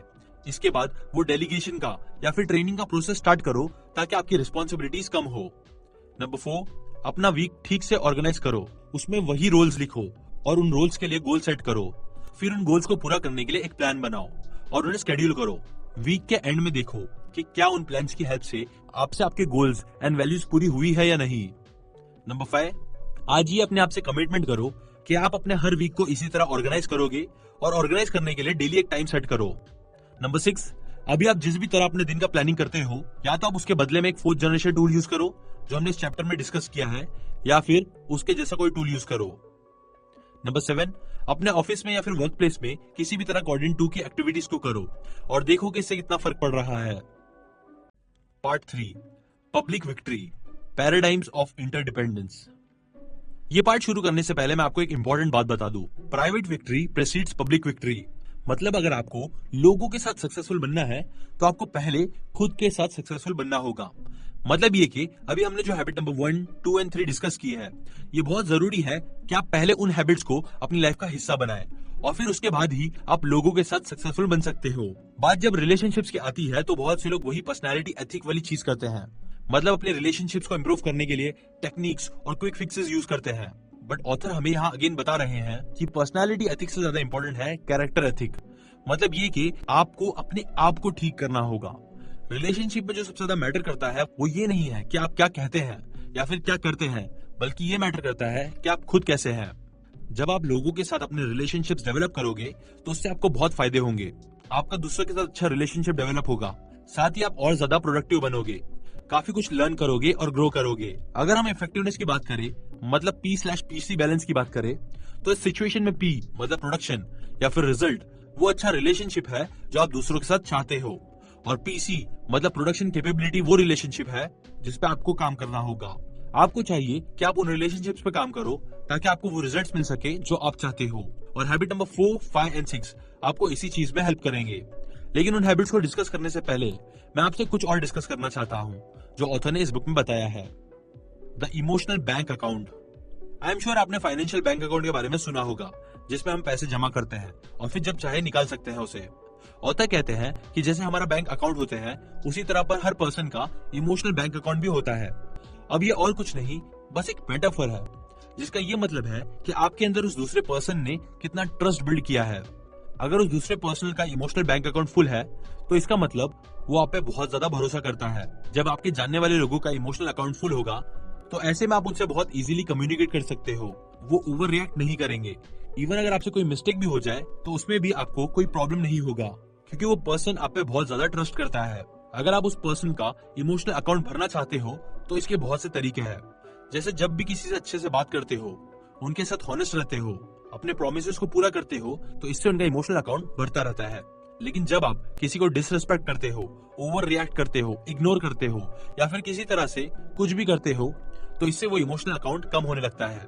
जब किसी दूसरे पर्सन या इमोशनल बैंक अकाउंट बहुत कम होगा, तो इससे वो आप पे भरोसा नहीं करेंगे। साथ ही आप दोनों के रिलेशनशिप्स में काफी टेंशन होगा। आपको हर चीज बहुत ज्यादा सोच समझ के बोलनी होगी। और आजकल बहुत सारी फैमिलीज, मैरिजेस और ऑर्गेनाइजेशन में यही होता है। लोगों का इमोशनल बैंक अकाउंट बिल्कुल खाली होता है, जिससे कि वो कभी भी एक दूसरे पर भरोसा नहीं करते। जैसे मान लो आपका एक बेटा है जिसका इमोशनल बैंक अकाउंट बिल्कुल खाली है और वो आप पे भरोसा नहीं करता। अब उसे अपनी लाइफ में कुछ इंपॉर्टेंट डिसीजन लेना है, लेकिन वो उन डिसीजंस को आपके साथ डिस्कस नहीं करेगा क्योंकि वो आप पे ट्रस्ट नहीं करता। इसलिए वो कभी भी खुल के ओपनली आपके साथ बात नहीं कर सकता। इवन दो आप अपने बेटे की हेल्प कर सकते हो, बट स्टिल नहीं कर सकोगे क्योंकि वो आपसे अपनी बात शेयर ही नहीं करेगा। अब ऐसे में आपको करना ये होगा कि अपने बेटे के इमोशनल बैंक को हमेशा फुल करना होगा, डिपॉजिट डालते डालते, मतलब उसके इमोशनल अकाउंट को फिल करना। और इसके लिए आप कुछ भी कर सकते हो, जैसे आप उससे काइंडली बिहेव करना स्टार्ट करो, उसकी पसंद की चीजें उसके साथ करो, या फिर उसे और कोई हेल्प ऑफर करो। इसलिए याद रखना कि लोगों के इमोशनल बैंक अकाउंट में डिपॉजिट करना बहुत जरूरी है, मतलब उन्हें फिल करना बहुत जरूरी है। और जो रिलेशनशिप्स आपको बहुत ज्यादा करीब है, जैसे आपकी मैरिजेस, तो ऐसे रिलेशनशिप में बहुत ज्यादा जरूरी है कि आप कॉन्स्टेंटली डिपॉजिट करते रहें। 6 मेजर डिपॉजिट्स। अब मैं आपसे ऐसे 6 तरीके शेयर करूंगा जिसकी हेल्प से आप उनके इमोशनल बैंक अकाउंट में डिपॉजिट कर सकते हो। Number 1, understanding the individual. ये वाला डिपॉजिट बहुत ज्यादा इंपॉर्टेंट है। इसका मतलब यह है कि आप जब भी किसी के साथ कम्युनिकेट करते हो तो उन्हें पहले अंडरस्टैंड करो, उन्हें समझने की कोशिश करो। जो चीज उनके लिए इंपॉर्टेंट है वही चीज आपके लिए भी इंपॉर्टेंट होनी चाहिए। जैसे ऑथर का एक फ्रेंड है जिसे बेसबॉल बिल्कुल पसंद नहीं, लेकिन उसके बेटे को बेसबॉल बहुत पसंद है। इसलिए एक समर वो अपने बेटे को मेजर लीग के सारे गेम्स में लेके गए। उस ट्रिप में उन्होंने 6 वीक्स लगाए और कई सारे पैसे भी खर्च किए। जब उनका दोस्त वापस आया तो उसने किसी से पूछा कि क्या आपको बेसबॉल इतना पसंद है? तो इसके रिप्लाई में उनके फ्रेंड ने कहा, नहीं, मुझे बेसबॉल इतना नहीं पसंद, लेकिन मुझे अपना बेटा बहुत पसंद है। इसलिए आप भी याद रखना कि दूसरों को समझना बहुत इंपॉर्टेंट है। Attending to the little things. एक बार ऑथर अपने 2 बेटों के साथ बाहर आउटिंग पे गए। वहां उन्होंने रेसलिंग मैच देखा, जिम्नास्टिक देखा, बाहर खाना खाया और फिर एंड में वो मूवी देखने गए। मूवी के बीच में उनका छोटा बेटा सीन सो गया और उनका बड़ा बेटा स्टीफन जाग रहा था और उसने पूरी मूवी देखी। मूवी खत्म होने के बाद ऑथर ने सीन को अपने गोद में उठाया और उसे कार के बैक सीट पे सुला दिया। उस रात ठंड बहुत थी, इसलिए ऑथर ने अपना कोट उतारा और सीन को उससे कवर किया। घर पहुंचने के बाद उसने सीन को फिर उठाया और बेडरूम में जाके सुला दिया। फिर वो स्टीवन के पास गए और उनसे पूछा, स्टीवन कैसा लगा आज का दिन? तो स्टीवन ने रिप्लाई किया, ठीक था। ऑथर ने अगेन पूछा, क्या तुम्हें मजा आया? तो स्टीवन ने कहा, हाँ मजा आया। ऑथर ये देख के थोड़ा सा हैरान हुए क्योंकि स्टीवन ठीक से रिस्पॉन्स नहीं दे रहे थे। ऑथर को लगा कि कुछ तो बात है, कुछ तो है जो स्टीफन शेयर नहीं कर रहा। इसलिए फिर वो स्टीवन के पास गए और उन्होंने देखा कि स्टीवन रो रहा था। उन्होंने स्टीवन से पूछा कि क्या हुआ स्टीवन? तो स्टीवन ने रोते हुए कहा, डैडी, अगर मुझे भी उसी तरह ठंड लगती तो क्या आप मुझ पर भी उसी तरह अपना कोट रखते? उस वक्त ऑथर को रियलाइज हुआ कि रिलेशनशिप में ये छोटी छोटी चीजें कितनी इंपॉर्टेंट होती है और ये छोटी चीजें बहुत बड़ा इम्पैक्ट क्रिएट करती है। हम लोग अंदर से बहुत इमोशनल होते हैं, छोटी छोटी चीजें काफी बड़ा इम्पैक्ट क्रिएट करती है। इवन अगर आप कुछ गलत भी करते हो, जैसे कोई छोटी सी गलती करते हो जिससे किसी को थोड़ा सा भी डिसरिस्पेक्टेड फील हुआ हो, तो इससे इनका इमोशनल बैंक काफी खाली हो जाता है। इसलिए याद रखना कि रिलेशनशिप में छोटी चीजें बहुत मैटर करती है। Keeping commitments. अगर आप किसी से कोई प्रॉमिस करते हो और फिर उस प्रॉमिस को पूरा करते हो तो ये एक बहुत बड़ा डिपॉजिट है। लेकिन अगर आप कोई प्रॉमिस तोड़ देते हो तो इससे सामने वाले का इमोशनल अकाउंट काफी खाली हो जाता है। फिर नेक्स्ट टाइम अगर आप कोई प्रॉमिस करोगे तो आप पे यकीन नहीं करेंगे। ऑथर कहते हैं कि वो कभी ऐसा प्रॉमिस नहीं करते जो वो पूरा नहीं कर सकते, और वो वही प्रॉमिस करते हैं जिसे वो पूरा कर सकते हैं। ये करने से उनका आप पे ट्रस्ट बहुत ज्यादा बढ़ जाता है। Clarifying expectations. ये वाला पॉइंट बहुत इंपॉर्टेंट है जो लोग अक्सर मिस कर देते हैं। यहाँ पे ऑथर ये कह रहे हैं कि आप जिस भी रिलेशनशिप में हो वहां पे ये चीज बिल्कुल क्लियर कर ले कि वो आपसे क्या एक्सपेक्ट करते हैं और आप उनसे क्या एक्सपेक्ट करते हो। जैसे मान लो आपकी अभी नई नई जॉब लगी है, तो ऐसे में अगर आप अपने बॉस के साथ अच्छा रिलेशनशिप डेवलप करना चाहते हो तो उनसे शुरू में ही पूछो कि वो आपसे क्या एक्सपेक्ट करते हैं और आपकी जॉब में क्या क्या काम शामिल है। अब मान लो कि आपने ऐसा नहीं किया और फिर आपके बॉस बाद में पूछे कि ये वाला काम कहाँ है, और फिर आप कहो लेकिन ये तो मेरा काम था ही नहीं, आपने मुझे ये नहीं बताया था। फिर आपके बॉस कहे कि ये काम तुम्हारा ही है, मुझे लगा इतना तो तुम्हें पता ही होगा, और इसी तरह बहुत कंफ्यूजन होगा जो प्रॉब्लम क्रिएट कर सकती है। इसी तरह की कई कंफ्यूजन्स हमारे पर्सनल रिलेशनशिप्स में भी होती है। इसलिए बहुत जरूरी है कि आप उस दूसरे पर्सन के साथ बैठो और उन्हें बिल्कुल क्लियरली पूछो कि वो आपसे क्या एक्सपेक्ट करते हैं और उन्हें भी बताओ कि आप उनसे क्या एक्सपेक्ट करते हो। Showing personal integrity. इंटेग्रिटी मतलब सच्चाई, मतलब हर किसी के साथ बिल्कुल सच्चा रहना और उनके प्रोमिसेस और एक्सपेक्टेशंस को पूरा करना। अगर आपको अपने अंदर इंटेग्रिटी लानी है तो ये बहुत जरूरी है कि आप उनके साथ सच्चे और वफादार, लॉयल रहे, इवन उस टाइम भी जब वो प्रेजेंट ना रहे। जैसे मान लो मैं और आप दोस्त हैं, मैं आपसे दोस्ती बढ़ाने के लिए हमारे किसी थर्ड फ्रेंड के सीक्रेट आपके साथ शेयर कर रहा हूँ। अब ये सब करने में मुझे मजा तो आ रहा है, लेकिन इससे होगा ये कि आपका ट्रस्ट भी मुझ पे खत्म हो जाएगा और आप भी मुझे कोई सीक्रेट शेयर नहीं करोगे शायद। ये बहुत जरूरी है कि आप सबको एक जैसा ट्रीट करो और लोगों के पीछे उनकी बुराई ना करो, बल्कि उनसे ओपनली जो कहना है वो कहो। अगर आपको उनके बारे में कुछ बुरा लगा हो, पसंद ना आया हो, तो सामने कहो और कभी भी झूठ ना बोलो। Apologizing sincerely when you make a withdrawal। अगर आप कभी कोई गलती कर देते हैं जिससे सामने वाले इंसान को हर्ट हुआ हो या फिर उसका इमोशनल बैंक अकाउंट खाली हुआ हो, तो आप उनसे माफी मांग सकते हो। इसके लिए आप कुछ भी कर सकते हो। आप कह सकते हो कि मैं गलत था, मैंने तुम्हें कोई रिस्पेक्ट नहीं दी, मुझे माफ कर दीजिए, या फिर ऐसा कुछ भी। और फिर देखना, ये करने से आप उनके इमोशनल बैंक अकाउंट को भर दोगे। बहुत से लोगों को ऐसा भी लगता है कि माफी मांगने से वो कमजोर साबित होंगे, लेकिन ऐसा नहीं है। लियो रॉस्किन कहते हैं कि वीक लोग जो होते हैं वो जालिम, क्रूअल होते हैं, जबकि सॉफ्टनेस एक स्ट्रॉन्ग इंसान के अंदर ही होती है। The laws of love and the laws of life. यहाँ पे मैं आपको एक और बात बता दूं, अगर आप लॉज ऑफ लव को फॉलो करोगे, मतलब अगर आप दूसरे लोगों के इमोशनल बैंक अकाउंट में कॉन्स्टेंट डिपॉजिट्स करोगे, तो इससे दूसरे लोग लॉज ऑफ लाइफ को फॉलो करेंगे। मतलब वो आपके साथ कोऑपरेट करेंगे, आपके साथ सच्चे रहेंगे, डिसिप्लिन बनेंगे, एटसेट्रा एटसेट्रा। लेकिन जब आप उनके अकाउंट में डिपॉजिट नहीं करोगे, तो फिर वो लोग भी लॉज ऑफ लाइफ को फॉलो नहीं करेंगे। मतलब वो आपके साथ कोऑपरेट नहीं करेंगे और रिएक्टिव बनेंगे। इसलिए अगर आपको लोगों के साथ अच्छे से रहना है, तो सबसे इंपॉर्टेंट चीज यही है कि आप कॉन्स्टेंटली उनके इमोशनल बैंक अकाउंट में डिपॉजिट करो। जैसे इस बुक में ऑथर ने एक एग्जाम्पल दिया है। ऑथर का एक फ्रेंड था जो एक बहुत अच्छे स्कूल का डीन था। उनके इस फ्रेंड का एक बेटा भी था। वो चाहता था कि उनका बेटा उसी इंस्टीट्यूशन में पढ़ाई करे और उसके लिए वो कई सालों से पैसे सेव कर रहे थे। लेकिन जब वहां जाने का वक्त आया तो उनके बेटे ने मना कर दिया। ये सुन के उनके फ्रेंड काफी परेशान हो गए। उन्होंने अपने बेटे को समझाया भी, काफी कोशिशें की, लेकिन वो नहीं माना। फाइनली उस फ्रेंड और उनकी वाइफ ने सेक्रीफाइस किया और अपने बेटे की बात सुन ली और जो वो चाहता था उसमें उनका साथ दिया। कुछ टाइम बाद उनके बेटे ने सोचा कि अब उसे अपने आप को डिफेंड करने की नीड नहीं है, क्योंकि उसके पेरेंट्स मान गए हैं। लेकिन फिर उसने इसके बारे में काफी सोचा और उसे रियलाइज भी हुआ कि उसे ये एजुकेशन एक्सपीरियंस लेना चाहिए। एडमिशन लेने के बाद उसने अपने फादर को बताया। उसके फादर बहुत खुश हुए और उसे उसके डिसीजन के लिए सपोर्ट भी किया। इसलिए आपको भी हमेशा डिपॉजिट करते रहना चाहिए, ताकि फिर वो भी आपके साथ कोऑपरेट करे और आपके साथ अच्छे से रहे। ऑथर ने यहाँ पे एक और पॉइंट भी एक्सप्लेन किया है। वो ये है कि हम लोग अक्सर कई सारे लोगों में और कामों में बिजी रहते हैं, लेकिन हमारी लाइफ में जो सबसे इंपॉर्टेंट रिलेशनशिप है, हम उन्हें ही डेवलप नहीं करते। जैसे कंपनी में बहुत से लोग होते हैं, लेकिन उस कंपनी में जो ज्यादातर प्रॉब्लम्स होती है वो दो पार्टनर्स के बुरे रिलेशनशिप की वजह से होती है। इसलिए जहां कहीं भी आपके रिलेशनशिप में प्रॉब्लम्स हो, उसे सही करने की कोशिश करो। ऐसा नहीं कि आप दूसरी चीजों में इतने बिजी हो जाओ कि अपने सबसे इंपॉर्टेंट रिलेशनशिप्स के बारे में ही भूल जाओ। P problems are PC opportunities. यहाँ पे ऑथर ने एक बहुत ही अच्छा कॉन्सेप्ट शेयर किया है, और जो लोग इस कॉन्सेप्ट को फॉलो करते हैं वो लोग अपने रिलेशनशिप्स को बहुत अच्छी तरीके से डेवलप करते हैं। ये कॉन्सेप्ट हमसे ये कहता है कि रिलेशनशिप में प्रॉब्लम्स ही अपॉर्चुनिटीज होती है। मतलब जब भी आपके रिलेशनशिप में कोई प्रॉब्लम हो, तो आपके लिए उस रिलेशनशिप को इम्प्रूव करने का एक चांस है। जैसे जब बच्चा अपने पेरेंट्स के पास कोई प्रॉब्लम लेकर आता है, तो काफी पेरेंट्स सोचते हैं कि यार फिर से कोई प्रॉब्लम हो गई। लेकिन अगर वो ये सोचे कि ये मेरे पास एक चांस है उनकी हेल्प करके मेरा और उसका रिलेशनशिप स्ट्रॉन्ग करने का, तो इससे उनका एटीट्यूड पूरी तरीके से चेंज हो जाएगा और वो अच्छे से फिर हेल्प भी करेंगे। ये पैराडाइम बिजनेस के लिए भी बहुत फायदेमंद है। एक डिपार्टमेंट स्टोर का चेन है जो इसी तरह सोचता है, और आज उनके पास कई सारे रॉयल कस्टमर्स हैं। जब भी उनका कोई कस्टमर उनके पास कोई प्रॉब्लम लेकर आता है, इवन कोई छोटा प्रॉब्लम भी हो, तो स्टोर का क्लर्क फौरन उनकी हेल्प करता है और ये सोचता है कि ये करने से उनका रिलेशनशिप और ज्यादा स्ट्रांग होगा। इसलिए आप भी लोगों से डील करते हुए इसी तरह सोचा करो। The habit of interdependence. अब मैंने आपको इमोशनल बैंक अकाउंट के बारे में बता दिया, और अब हम वो हैबिट्स डिस्कस करेंगे जिससे आप लोगों के साथ सक्सेसफुल बन सकते हो। इस जर्नी में आप ये भी सीखोगे कि ये हैबिट्स किस तरह काम करती है। आपको ये भी पता चलेगा कि इस एरिया में वही सक्सेसफुल बन सकता है जो पहले खुद के साथ सक्सेसफुल बनेगा। तो चले अब हम इंटरडिपेंडेंस की हैबिट्स को डिस्कस करते हैं। Habit number 4, think win win. Principles of interpersonal leadership. एक बार ऑथर एक बड़ी सी कंपनी के प्रेसिडेंट के साथ काम कर रहे थे। उस प्रेसिडेंट ने ऑथर से कहा, स्टीवन, हमारे यहाँ प्रॉब्लम यह है कि मेरी कंपनी के एम्प्लॉयज मिलकर काम नहीं करते, एक दूसरे के साथ कोऑपरेट नहीं करते और वो बहुत सेल्फिश हैं। क्या तुम मेरी इस प्रॉब्लम की हेल्प कर सकते हो?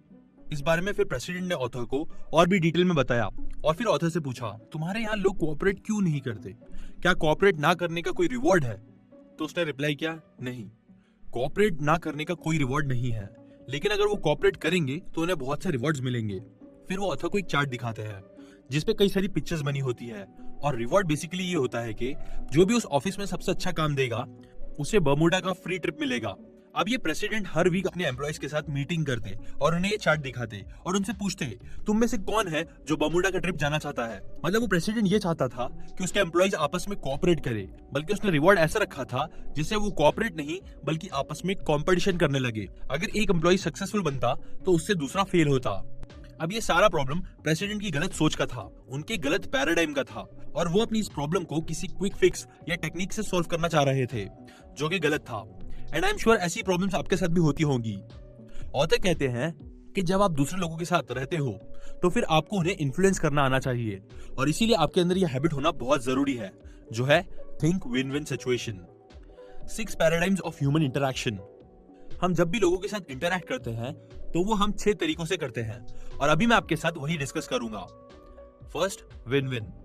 सबसे पहले तरीका है विन विन। ये वो सिचुएशन होती है जिसमें दोनों लोगों का या दोनों पार्टीज का फायदा होता है। जो भी डिसीजन होता है उसके बारे में दोनों पार्टीज अच्छा फील करती है और वो दोनों सेटिस्फाइड होते हैं। विन विन पैराडाइम कभी भी कंपटीशन को नहीं देखता बल्कि कोऑपरेशन के बारे में सोचता है। विन विन पैराडाइम कहता है कि दुनिया में सबके लिए बहुत कुछ है और जरूरी नहीं कि एक पर्सन दूसरे पर्सन को हरा के ही जीते। Second, win loose. हमारे यहाँ बहुत से लोग विन लूज सोचते हैं, मतलब हमारे जीतने के लिए किसी और का हारना जरूरी है। और इस तरह लोग सिर्फ बिजनेस में ही नहीं सोचते बल्कि छोटी से छोटी चीज में भी सोचते हैं। जैसे कई सारे बच्चे इस तरह सोचते हैं कि अगर वो अपने भाई या अपनी बहन से बेटर होंगे तो उनके पेरेंट्स उन्हें और ज्यादा प्यार करेंगे। हाँ, ये जरूरी है कि लाइफ में ऐसी कई सारी सिचुएशंस होती है जिसमें हमें विन लूज थिंकिंग रखनी पड़ती है, जैसे कोई कंपटीशन वगैरह। लेकिन ये जरूरी नहीं है कि आप हर दिन इसी तरह सोचो और अपने पार्टनर से, अपने फ्रेंड से या फिर अपने कोवर्कर्स के साथ कंपटीशन करते रहो। Third, loose win.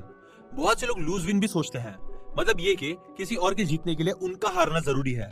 ये वो लोग होते हैं जिनका कोई स्टैंडर्ड नहीं होता, कोई सेल्फ रिस्पेक्ट नहीं होती, कोई विजन नहीं होता। ये लोग बस दूसरे लोगों को हमेशा खुश करना चाहते हैं और उनकी अपनी कोई डिमांड्स नहीं होती।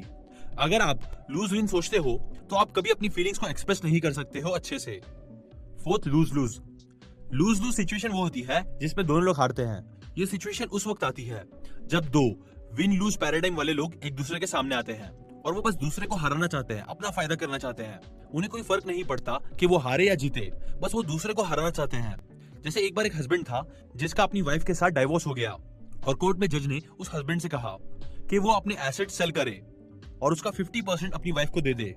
अब वो हस्बैंड अपनी वाइफ को किसी तरीके से हराना चाहता था, तो उसने अपनी एक कार जो कि $10,000 की थी वो सिर्फ $50 में सेल कर दी और उसमें से $25 अपनी वाइफ को दे दिए।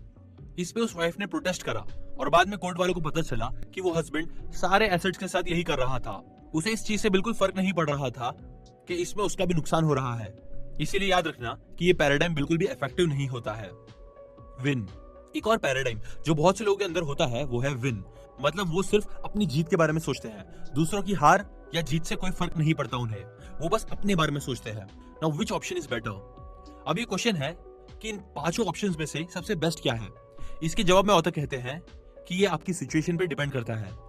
जैसे अगर आप किसी फुटबॉल गेम में हो तो उसमें आपकी टीम के जीतने के लिए दूसरे का हारना जरूरी है।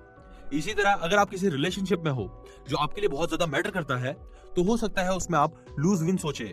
इसी तरह मान ले कि एक ऐसी सिचुएशन है जिसमें आपके बेटे की जिंदगी डेंजर में है, तो अब ऐसी सिचुएशन में आप सिर्फ अपनी जीत के बारे में सोचोगे, मतलब अपने बच्चे को बचाने के बारे में सोचोगे। दूसरे लोग बचे या ना बचे उससे आपको इतना फर्क नहीं पड़ेगा। इसलिए ये आपकी सिचुएशन पे डिपेंड करता है कि आपके लिए बेस्ट क्या है। लेकिन ऑथर यही कहते हैं कि सबसे बेस्ट ऑप्शन है विन विन। और अगर कोई भी ऐसी सिचुएशन है जिसमें आप विन विन सोचोगे तो ऐसी सिचुएशन में आपको विन विन ही सोचना चाहिए। अगर आप उन सिचुएशंस में भी किसी और की तरह सोचोगे तो ये आपके लिए नुकसान है। जैसे मान लो मैं और आप कोई बिजनेस नेगोशिएशन कर रहे हैं और मैं उस नेगोशिएशन में जीत जाता हूँ। अब उस वक्त तो मैं जीत जाऊंगा, लेकिन वो सिर्फ शॉर्ट टर्म के लिए होगा। क्या उसके बाद आप कभी मुझसे दोबारा मिलना चाहोगे? वेल, मुझे नहीं लगता। लॉन्ग टर्म में अगर दोनों पार्टीज ना जीते तो फिर दोनों हारते हैं। इसलिए विन विन सबसे बेस्ट ऑप्शन है। एक बार ऑथर एक क्लाइंट के साथ काम कर रहे थे जो रिटेल स्टोर की एक चेन का प्रेसिडेंट था। उनका ये क्लाइंट कहता था कि विन विन सिचुएशन रियलिटी में इतना काम नहीं आती। रियलिटी में अगर आपको जीतना है तो फिर इसके लिए आपको दूसरों को हराना जरूरी है। तो इस पे ऑथर उससे डिस्कशन करते हैं और फिर वो अपनी एक एग्जाम्पल देता है। एक बार ये प्रेसिडेंट मॉल ऑपरेटर्स और ओनर्स के साथ एक डील कर रहा था और इस डील में वो विन विन सोच रहा था। उसने उन ओनर से बहुत ही ओपनली बात की, लेकिन उन मॉल वालों ने उन्हें वीक समझा और इस नेगोशिएशन में वो जीत गए। अब यहाँ पे उस प्रेसिडेंट को लग रहा था कि वो विन विन सोच रहे थे, लेकिन हकीकत ये है कि यहाँ पे वो लूज विन सोच रहे थे और उन मॉल ओनर्स ने इसी का फायदा उठाया। इसलिए जिस सिचुएशन में विन विन अप्लाई होता है उसमें आपको जरूर विन विन ही सोचना चाहिए। सिक्स्थ पैराडाइम, विन विन और नो डील। अब मान लो आपने विन विन सिचुएशन अप्लाई करने की बहुत कोशिश की, लेकिन वो अप्लाई नहीं हो रही है, तो इसमें ऑथर रिकमेंड करते हैं कि आप कोई डील ना करो। जब आपके पास नो डील का ऑप्शन होगा तो आप सोचोगे कि मैं विन विन सोचता हूँ और मैं सामने वाले की बात समझने की कोशिश करता हूँ। अगर विन विन पॉसिबल नहीं हुआ तो हम कोई डील नहीं करेंगे। विन विन और नो डील का कॉन्सेप्ट सीखने के बाद ये कॉन्सेप्ट एक सॉफ्टवेयर कंपनी के प्रेसिडेंट ने अप्लाई किया और उसने अपना एक्सपीरियंस ऑथर के साथ शेयर करा, जो ऑथर ने हमारे साथ इस बुक में भी शेयर किया है। एक बार उनकी सॉफ्टवेयर कंपनी ने एक नया सॉफ्टवेयर बनाया और एक बैंक को वो सॉफ्टवेयर बेचा और पूरे 5 साल का कॉन्ट्रैक्ट कर लिया। अब वो बैंक का प्रेसिडेंट तो बहुत खुश हुआ, लेकिन उस बैंक के एम्प्लॉयज इतने खुश नहीं थे। कुछ ही दिनों के बाद बैंक के प्रेसिडेंट चेंज हो गया और नया प्रेसिडेंट आया।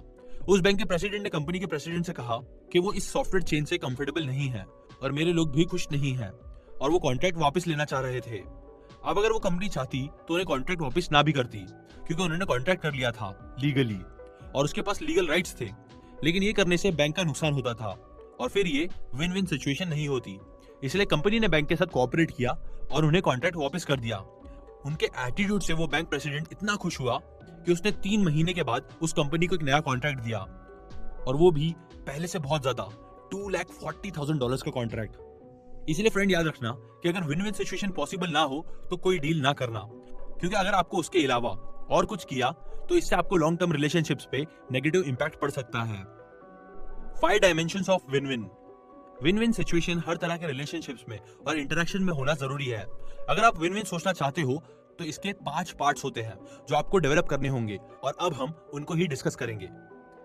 कैरेक्टर। सबसे पहली चीज है कैरेक्टर। अगर आपको विन विन सोचना है तो पहले आपको अपने कैरेक्टर में ये 3 क्वालिटीज लानी होगी। Quality number 1, integrity.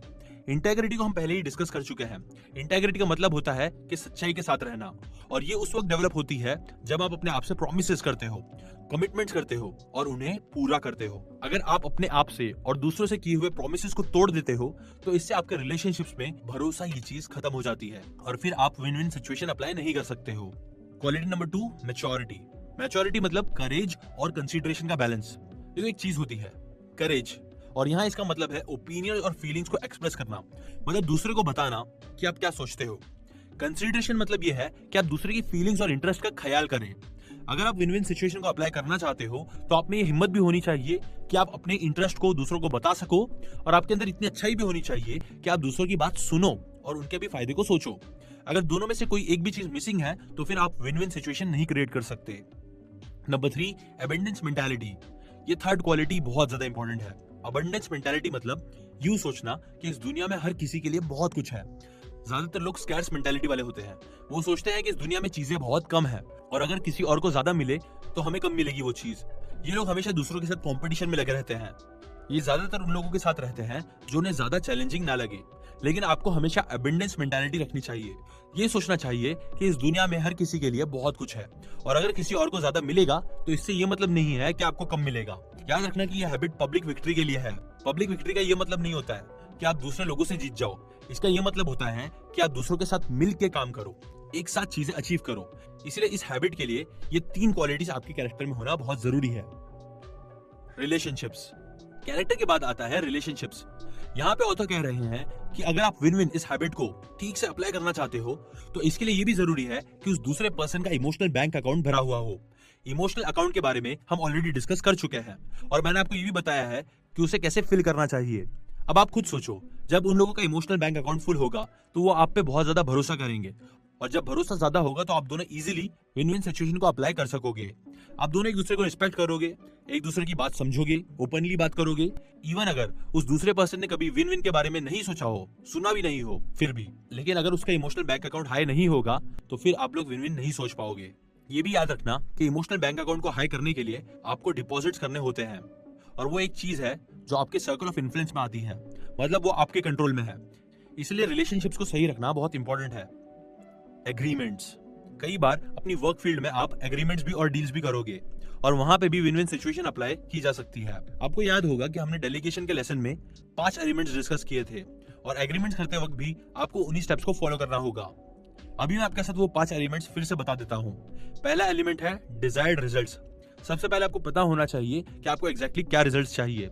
सेकंड है वो गाइडलाइंस, मतलब वो प्रिंसिपल्स और पॉलिसीज जिनका ख्याल रखना है। थर्ड है रिसोर्सेज, जिसका यूज किया जा सकता है। फोर्थ है अकाउंटेबिलिटी, जिसका यूज करके अपनी परफॉर्मेंस को जज किया जा सकता है। और लास्ट है कॉन्सिक्वेंसेज, मतलब आपकी जो भी परफॉर्मेंस होगी उसका अंजाम क्या होगा। अब मैं आपके साथ एक एग्जांपल शेयर करूंगा जिससे आपको एग्रीमेंट्स के बारे में और ज्यादा अच्छे से पता चलेगा। Win win management training. एक बार ऑथर एक बहुत बड़े बैंक इंस्टीट्यूशन के साथ काम कर रहे थे जिसकी कई सारी ब्रांचेस थी।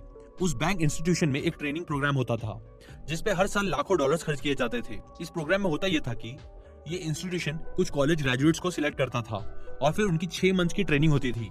वो हर इंडस्ट्री में 2-2 वीक स्पेंड करते थे, जैसे 2 वीक्स मार्केटिंग में, 2 वीक्स इंडस्ट्रियल लोन्स पे एंड सो ऑन। 6 महीने के बाद उन्हें as a assignment manager hire किया जाता था।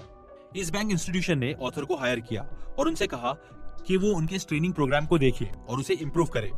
उस प्रोग्राम को स्टडी करने के बाद ऑथर ने डिस्कवर किया कि उस असाइनमेंट में ये बिल्कुल भी क्लियरली नहीं लिखा था कि डिजायर्ड रिजल्ट्स क्या है, मतलब आखिर इस ट्रेनिंग प्रोग्राम का मकसद क्या है। इसलिए फिर उन्होंने एग्जीक्यूटिव से इसके बारे में पूछा और इस प्रोग्राम के 39 ऑब्जेक्टिव्स या फिर डिजायर्ड रिजल्ट्स फाइंड किए। इसके अलावा ऑथर ने इस प्रोग्राम में इंस्ट्रक्शन, रिसोर्सेज, अकाउंटेबिलिटी और कॉन्सिक्वेंसेज भी सेट किए।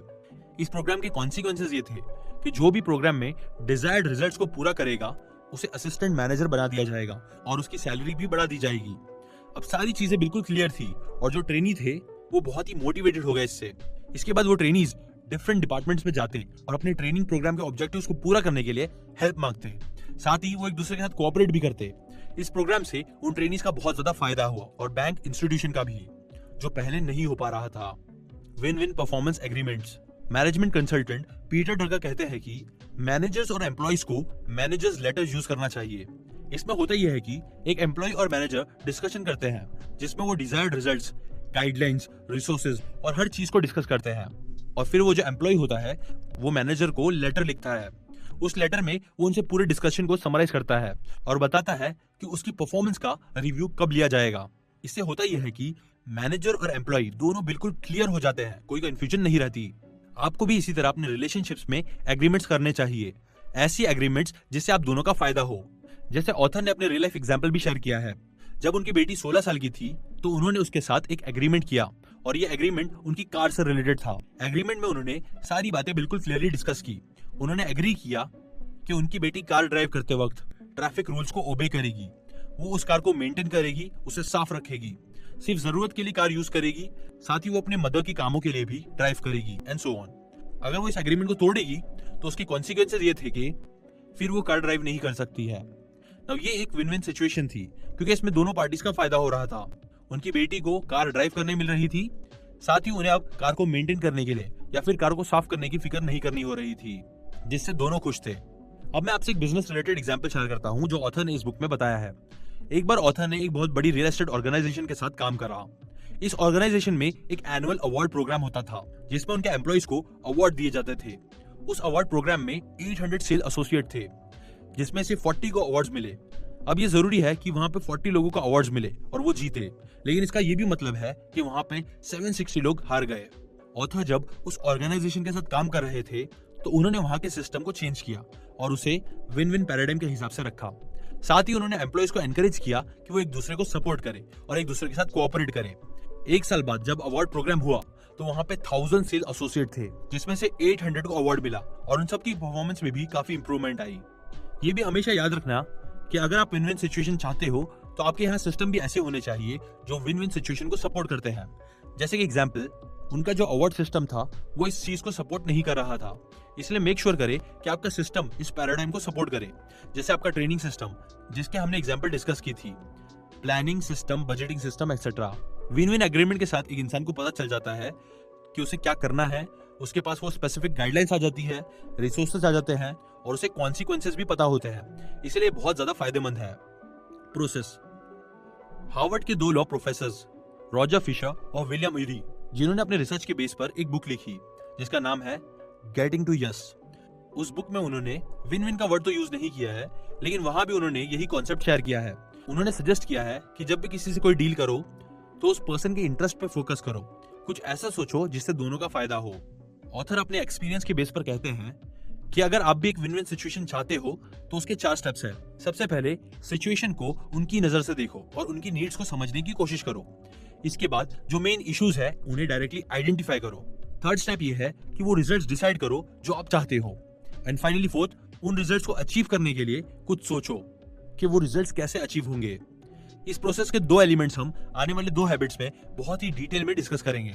लेकिन उन 2 हैबिट्स पे जाने से पहले आपको ये जरूर बता दूं कि आपको विन विन सिचुएशन उस वक्त तक नहीं मिलेगा जब तक आपका सिस्टम उस हिसाब से ना हो। इसलिए सिस्टम का खास ख्याल रखो। आपका सिस्टम ऐसा होना चाहिए जो विन विन सिचुएशन को एनकरेज करे। Application suggestions.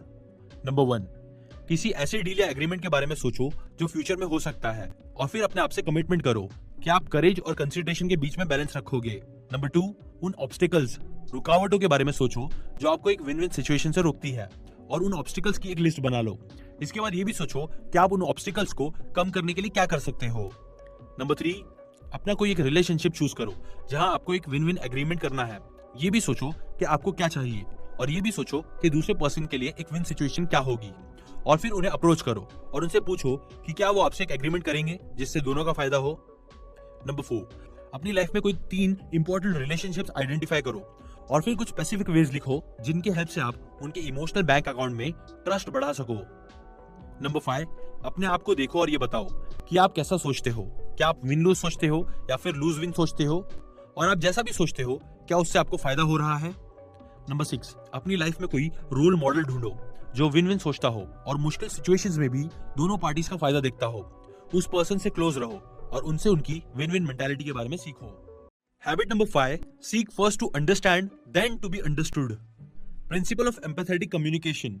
मान लो कुछ दिनों से आपको ठीक से नजर नहीं आ रहा तो आप आंखों के डॉक्टर के पास चले जाते हो।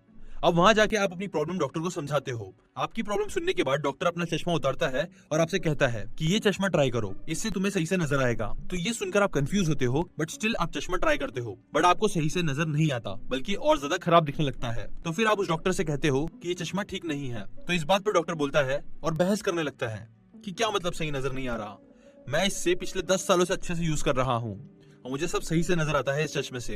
और फिर आप उस डॉक्टर को वापस से समझाते हो, बट स्टिल उसे समझ नहीं आता है। नो देखो, मुझे नहीं लगता कि आपके साथ ऐसा कभी होगा, बट फैक्ट ये है कि हम में से बहुत से लोग इस डॉक्टर की तरह ही होते हैं। हम दूसरे की बात सुने बगैर और उसे समझे बगैर अपना पॉइंट ऑफ व्यू शेयर करने लग जाते हैं और उसे सोल्यूशन देने लगते हैं। चलो एक एग्जाम्पल लेते हैं। मान लो आप एक फादर या मदर हो और आपका एक बेटा है। अब वो एक दिन आपको कुछ अपसेट लग रहा है, इसीलिए आप उससे पूछ रहे हो कि प्रॉब्लम क्या है। आप अपने बेटे से कहते हो, चलो बेटा बताओ मुझे क्या हुआ तुम्हें। आपका बेटा बोलता है, छोड़ो डैड, आपको ये चीज सही नहीं लगेगी। आप कहते हो, नहीं बेटा ऐसा कुछ नहीं है, बताओ, तुम फिक्र मत करो, तुम्हारी फिक्र मुझसे ज्यादा और किसी को नहीं है। फिर आपका बेटा कहता है, डैड बात ये है कि मुझे स्कूल नहीं पसंद। अब ये सुन के मोस्टली पेरेंट्स ओवर रिएक्ट करेंगे। वो अपने बच्चों की बात को समझे बगैर उसे समझाने लगेंगे कि नहीं बेटा ऐसा नहीं है, स्कूल जाना अच्छी बात होती है, तुम्हें जाना चाहिए। ऑथर में इस एग्जाम्पल से एक बहुत ही इंपॉर्टेंट प्रिंसिपल समझा रहे हैं। ये प्रिंसिपल हमें कहता है कि seek first to understand then to be understood. मतलब पहले आप दूसरों को समझने की कोशिश करो और इसके बाद ही अपनी बात समझाओ। Character and communication. इस वक्त हम वो बुक पढ़ रहे हैं जो ऑथर ने लिखी है और रीडिंग और राइटिंग दोनों कम्युनिकेशन के फॉर्म है। इसी तरह स्पीकिंग और लिसनिंग भी कम्युनिकेशन के फॉर्म है। कम्युनिकेशन एक बहुत ही इंपॉर्टेंट चीज है। हम अपनी लाइफ के कई सारे घंटे इन काम को सीखने में लगाते हैं। हम रीड करना सीखते हैं, लिखना सीखते हैं, बोलना सीखते हैं, लेकिन क्या हम सुनना सीखते हैं? क्या आपने लिसनिंग के बारे में कोई ट्रेनिंग या एजुकेशन ली है? वैसे ऐसे बहुत कम लोग होते हैं जो लिसनिंग में अच्छे होते हैं और उसमें से भी बहुत से लोग पर्सनैलिटी एथिक को फॉलो करते हैं। मतलब उस चीज को टेक्निक समझकर यूज करते हैं, वो चीज उनके कैरेक्टर में नहीं होती। इसलिए याद रखना कि अगर आपको कम्युनिकेशन में अच्छा होना है तो आपके कैरेक्टर के अंदर एम्पैथेटिक लिसनिंग की स्किल होनी ही चाहिए। एम्पैथेटिक लिसनिंग, मोस्टली लोग जब किसी की बात सुनते हैं तो वो सिर्फ इसलिए सुनते हैं ताकि वो उन्हें रिप्लाई दे सके। लेकिन अगर आपको कम्युनिकेशन में बहुत अच्छा होना है तो आपको एम्पैथेटिक लिसनिंग करनी होगी। एम्पैथेटिक लिसनिंग मतलब किसी भी बात इसलिए सुनना ताकि आप उन्हें समझ सको, ना कि बस रिप्लाई कर सको। एम्पैथेटिक लिसनिंग में आप सिर्फ अपने कानों से नहीं बल्कि आप अपनी आंखों से और अपने दिल से भी सुनते हो। कम्युनिकेशन एक्सपर्ट्स कहते हैं कि हम लोग पूरे दिन में जो कम्युनिकेट करते हैं उसमें वर्ड से हम सिर्फ 10% कम्युनिकेट करते हैं, दूसरे 30% हम अपने साउंड से कम्युनिकेट करते हैं और 60% अपनी बॉडी लैंग्वेज से। एम्पैथेटिक लिसनिंग के बहुत से फायदे हैं क्योंकि इसमें आप पहले दूसरों की बात अच्छे से सुनते और समझते हो और इसके बाद ही कोई बात करते हो। इसके अलावा जब हम एम्पैथेटिक लिसनिंग करते हैं तो उस वक्त हम दूसरे पर्सन के इमोशन बैंक अकाउंट में डिपॉजिट भी कर रहे होते हैं। कहते हैं कि एक इंसान की फिजिकल नीड्स के बाद उसके लिए सबसे इंपॉर्टेंट है साइकोलॉजिकल नीड्स, और उन साइकोलॉजिकल नीड्स में से एक नीड ये भी है कि दूसरे लोग हमारी बात सुने और उसे समझे। और जब आप एम्पैथेटिक लिसनिंग करते हो तो आप लोगों की उस नीड को पूरा करते हो। जैसे ऑथर ने इस बुक में एक रियल लाइफ एग्जांपल शेयर किया है। एक बार ऑथर ने शिकागो में एक सेमिनार दिया। वहां पे एक पार्टिसिपेंट आया जिसने इस हैबिट के बारे में सीखा, और अगली सुबह वो पार्टिसिपेंट ऑथर के पास एक गुड न्यूज लेके आया और उन्होंने बताया कि उन्होंने कैसे इस लेसन का यूज किया। इस पार्टिसिपेंट ने कहा, मैं पिछले 6 महीनों से एक रियल एस्टेट डील कर रहा हूँ। कल मैं उस आदमी से मिला जिससे मेरी डील हो रही थी, और वो अपने साथ अटर्नीज और दूसरे रियल एस्टेट एजेंट्स को भी लाया था। मुझे ऐसा लग रहा था जैसे डील मेरे हाथ से निकल जाएगी। मैंने उसे मनाने के लिए बहुत सी सेल्स टेक्निक यूज की थी, उसे बहुत कन्विंस भी किया था, और फिर आखिर में जब मेरे पास कोई ऑप्शन नहीं बचा तो मैंने वो लेसन अप्लाई किया जो मैंने सेमिनार में सीखा था, और फिर मैं उनकी नजर से सिचुएशन को देखने लगा। जितना ज्यादा मैं उसे समझने की कोशिश कर रहा था वो उतना ही ज्यादा मुझे बता रहे थे। और फिर कन्वर्सेशन के बीच में उन्होंने अपनी वाइफ को कॉल किया और उसे कहा कि डील हो गई। उस आदमी ने जब सामने वाले की सिचुएशन को समझना शुरू किया तो इससे उस दूसरे पर्सन की इमोशनल बैंक अकाउंट में एक बड़ा डिपॉजिट हुआ, और उसकी वजह से वो बड़ी सी डील फिर पूरी भी हुई। Diagnose before you prescribe. एक बार ऑथर की एक बेटी बहुत बीमार थी और वो सिर्फ 2 मंथ्स की थी। वो दिन सैटरडे था और उनकी कम्युनिटी में एक फुटबॉल गेम था। उस गेम को देखने हजारों लोग गए थे और उनका जो डॉक्टर था वो भी वहीं गेम देखने गया था। जब उनकी बेटी जेनी की तबीयत बहुत ज्यादा खराब हो गई तो उन्होंने डॉक्टर को कॉल करने का डिसाइड किया। इसलिए फिर उन्होंने डॉक्टर को कॉल किया और अपनी बेटी की सिचुएशन को समझाई। तो फिर डॉक्टर ने कुछ मेडिसिन बताए, लेकिन जल्दी जल्दी में ऑथर की वाइफ सैंड्रा ने उस डॉक्टर को ये नहीं बताया कि उनकी बेटी सिर्फ 2 मंथ्स की है। ऑथर ने अपनी वाइफ से पूछा कि क्या तुमने बताया है कि हमारी बेटी सिर्फ 2 मंथ्स की है? तो सैंड्रा ने कहा उन्हें पता ही होगा, लेकिन वो श्योर नहीं थी। इसलिए उन्होंने फिर से डॉक्टर को कॉल किया और उन्होंने बताया कि जेनी की एज सिर्फ 2 मंथ्स की है। ये सुनकर डॉक्टर काफी हैरान हुआ और उसने फौरन मेडिसिन चेंज कर दी। अब इस एग्जांपल से ऑथर हमें ये समझाने की कोशिश कर रहे हैं कि जब तक आपको प्रॉब्लम्स के बारे में ठीक से पता ही नहीं होगा तो आप सोल्यूशन भी ठीक से नहीं दे सकते हो। बहुत से लोग प्रॉब्लम को ठीक से समझने के बगैर उन लोगों को समझाने लगते हैं, सोल्यूशन देने लगते हैं।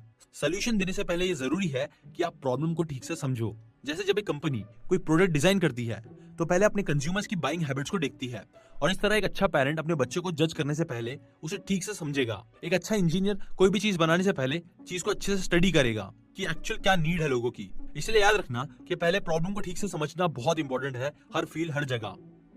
4 ऑटोबायोग्राफिकल रिस्पॉन्सेज। मोस्टली लोग जब किसी से बात करते हैं तो वो ये 4 तरह के रिस्पॉन्सेज देते हैं। या तो वो इवैल्यूएट करते हैं, मतलब या तो उनसे एग्री करते हैं या फिर डिसएग्री करते हैं।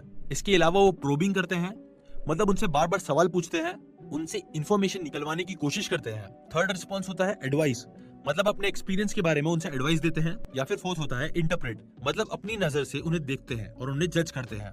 अब मैक्सिमम लोग ये 4 रिस्पॉन्सेज ही देते हैं, जिसकी वजह से वो कभी किसी को ठीक से समझ नहीं पाते। और यही वजह है कि आजकल बच्चे अपने पेरेंट्स से कुछ शेयर नहीं करते। जैसे चलो एक एग्जांपल लेते हैं। मान लो एक बेटा है जिसे स्कूल में इंटरेस्ट नहीं है, उसे ये समझ नहीं आ रहा कि स्कूल हम क्यों जाते हैं, और वो स्कूल नहीं जाना चाहता। अब अगर ये बात वो अपने फादर से कहेगा तो उसके फादर उसे समझे बगैर उसे समझाने लगेंगे और ये 4 तरह के रिस्पॉन्सेज देंगे। लाइक एग्जाम्पल, शायद वो कहेंगे बेटा तुम स्कूल जाओ, अभी तुम्हें इसके फायदे नजर नहीं आ रहे, लेकिन आगे जाके तुम्हें समझ में आएगा कि ये कितना जरूरी था। यहाँ पे फादर अपने बच्चे को एडवाइस दे रहे हैं। या फिर वो अपने बच्चों से कहेंगे क्या मतलब है तुम्हारा कि स्कूल से कोई फायदा नहीं है, वो एक बहुत ही अच्छी स्कूल है, उसकी इंपॉर्टेंस समझो। यहाँ पे फादर अपने बच्चे को इवैल्यूएट कर रहे हैं और अपने एक्सपीरियंस के बेस पर एडवाइस दे रहे हैं, लेकिन यहाँ भी वो अपने बच्चे को समझने की कोशिश नहीं कर रहे। आप कभी भी किसी दूसरे को समझ नहीं सकोगे जब तक आपके अंदर उन्हें समझने की डिजायर ना हो, आपका कैरेक्टर इतना स्ट्रांग ना हो, आपका और उनका इमोशनल बैंक अकाउंट भरा ना हुआ हो। और साथ ही आपको एम्पैथेटिक लिसनिंग भी आनी चाहिए। एम्पैथेटिक लिसनिंग के 4 डेवलपमेंटल स्टेजेस होते हैं।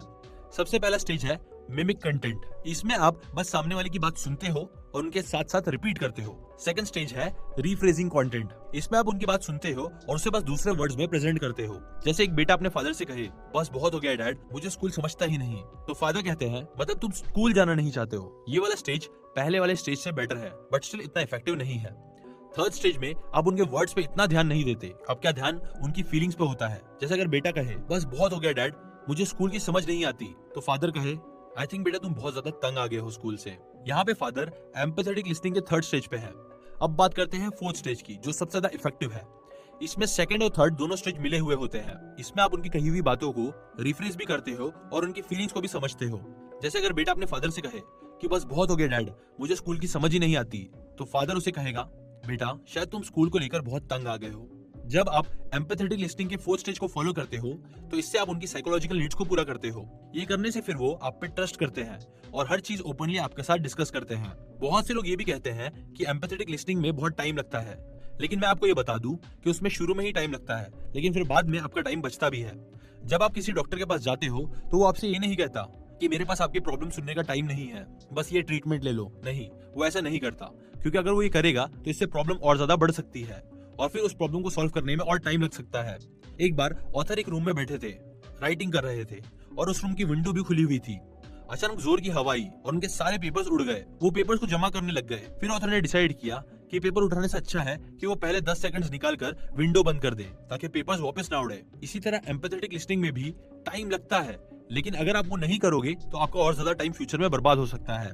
देखो, हर कोई चाहता है कि लोग उन्हें समझे, और जब आप एम्पैथेटिक लिसनिंग करके उनकी बात समझोगे तो इससे आपको उनकी प्रॉब्लम के बारे में ज्यादा अच्छे से पता चलेगा और आप उन्हें बेटर सोल्यूशन दे सकोगे, बेटर रिलेशनशिप बना सकोगे और आपका इससे बेटर इन्फ्लुएंस भी होगा उनपे। Understanding and perception. जब आप लोगों से मिलोगे और उन्हें समझाने की कोशिश करोगे तो आप एक बहुत ही इंपॉर्टेंट डिस्कवरी करोगे। वो ये है कि हम इंसानों की सोच बहुत अलग है।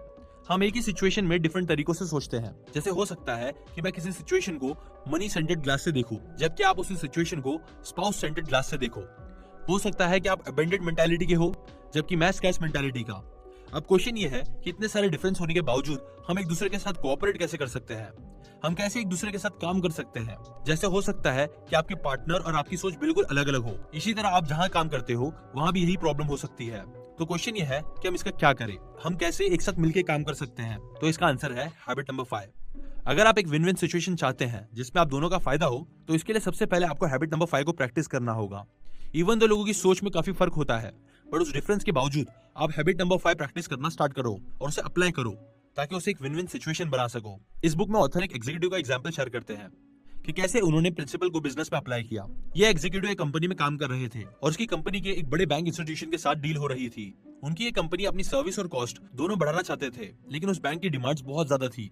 जब वो डील नेगोशिएट करने के लिए टेबल पर बैठे तो उस कंपनी के प्रेसिडेंट ने कहा, हम चाहते हैं कि आप यह कॉन्ट्रैक्ट खुद से लिखें ताकि हमें आपकी नीड्स और कंसर्न्स के बारे में पता चल सके और इसके बाद फिर हम प्राइस की बात करेंगे। ये सुन के वो इंस्टीट्यूशन के लोग काफी हैरान हुए, क्योंकि उन्हें कॉन्ट्रैक्ट लिखने का मौका मिल रहा था। उन्हें ये कॉन्ट्रैक्ट लिखने में 3 दिन लगे और फिर उस कंपनी के प्रेसिडेंट ने उसे पढ़ा और उसे समझने की कोशिश करी। जब वो सब कुछ समझ गए, इसके बाद वो अपनी बातें उन बैंक वालों को समझाने लगे। शुरू में तो ये डिस्कशन बहुत ही फॉर्मल सा था, लेकिन बाद में वो और ज्यादा ओपनली बात करने लगे और डिस्कशन फिर बहुत अच्छा होता गया। एट द एंड उन बैंक वालों ने कहा, हम आपके साथ काम करना चाहते हैं, हम ये डील करना चाहते हैं, बस आप हमें अपनी प्राइस बता दें और हम साइन कर देंगे।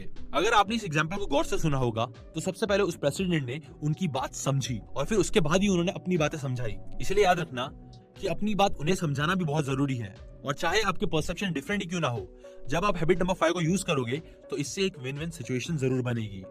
1-on-1 हैबिट नंबर 5 इतनी पावरफुल इसलिए है क्योंकि ये आपकी सर्कल ऑफ इन्फ्लुएंस में आता है।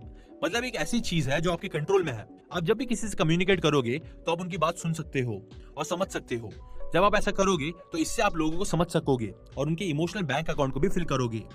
हैबिट नंबर 5 एक ऐसी हैबिट है जो आप अभी प्रैक्टिस कर सकते हो। इसलिए नेक्स्ट टाइम जब भी आप किसी से कम्युनिकेशन करो तो इस हैबिट को प्रैक्टिस करो। अपनी सोच से नहीं, बल्कि उनकी नजर से सिचुएशन को देखो।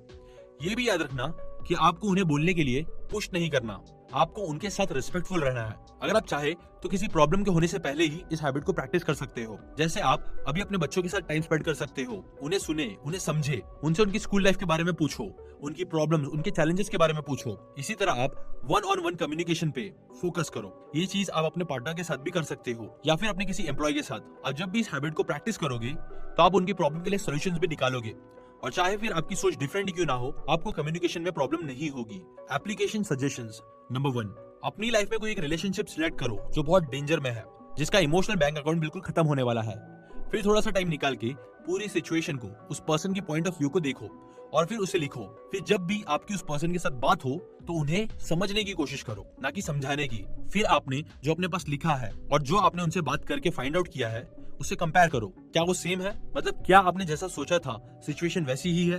नंबर 2, इस कॉन्सेप्ट को प्रैक्टिस करने के लिए अपने किसी क्लोज फ्रेंड या रिलेटिव से हेल्प लो और उन्हें बताओ कि आप इस नए लेसन को प्रैक्टिस करना चाहते हो। फिर ये प्रैक्टिस उनके साथ 1 वीक तक करो और फिर वीक के एंड में उनसे फीडबैक लो और उनसे पूछो कि उन्हें कैसा फील हुआ।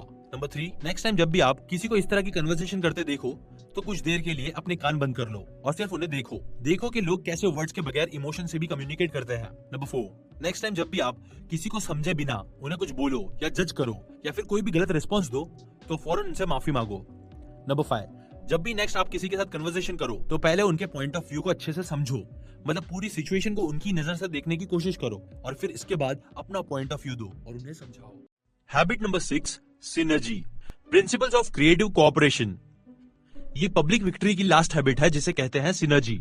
और मैं आपको ये भी बता दूं कि अब तक हमने पब्लिक विक्ट्री में जो भी चीजें सीखी है और जो भी हैबिट्स डिस्कस की है वो सब सिनर्जी के लिए सीखा है। सिनर्जी मतलब ये है कि जब 2 चीजों को आपस में मिला दिया जाता है तो उनकी पावर बहुत ज्यादा बढ़ जाती है। ये प्रिंसिपल हमसे कहता है कि 1 + 1 3 होता है या फिर 3 से भी ज्यादा। ये हैबिट हमें ये कहती है कि जब हम मिल के काम करते हैं या फिर जब चीजें मिल जाती है तो उनकी पावर बहुत ज्यादा बढ़ जाती है। जब चीजें मिलके की जाती है तो उनपे एक अलग पावर आ जाता है। नाउ सिनर्जी बहुत ही कॉमन है जो कई जगह पर होता है। जैसे अगर आप 2 प्लांट्स को अलग अलग लगाओगे तो वो नॉर्मल ग्रो करेंगे, लेकिन अगर आप 2 प्लांट्स को एक ही साथ लगाओगे तो उनकी रूट्स आपस में मिल जाएगी जो सॉइल की क्वालिटी को इंप्रूव करेगी और फिर वो दोनों प्लांट्स और ज्यादा अच्छे से ग्रो होंगे। इसी तरह जब आप वुड के 2 पीसेस को एक साथ रख दो तो उनमें ज्यादा पावर आ जाती है। अब हमें करना यह है कि हमें सिनर्जी की इस हैबिट को अपने रिलेशनशिप्स में भी प्रैक्टिस करनी है। सिनर्जिस्टिक कम्युनिकेशन, सिनर्जी का यूज आप कम्युनिकेशन करने के लिए यूज कर सकते हो।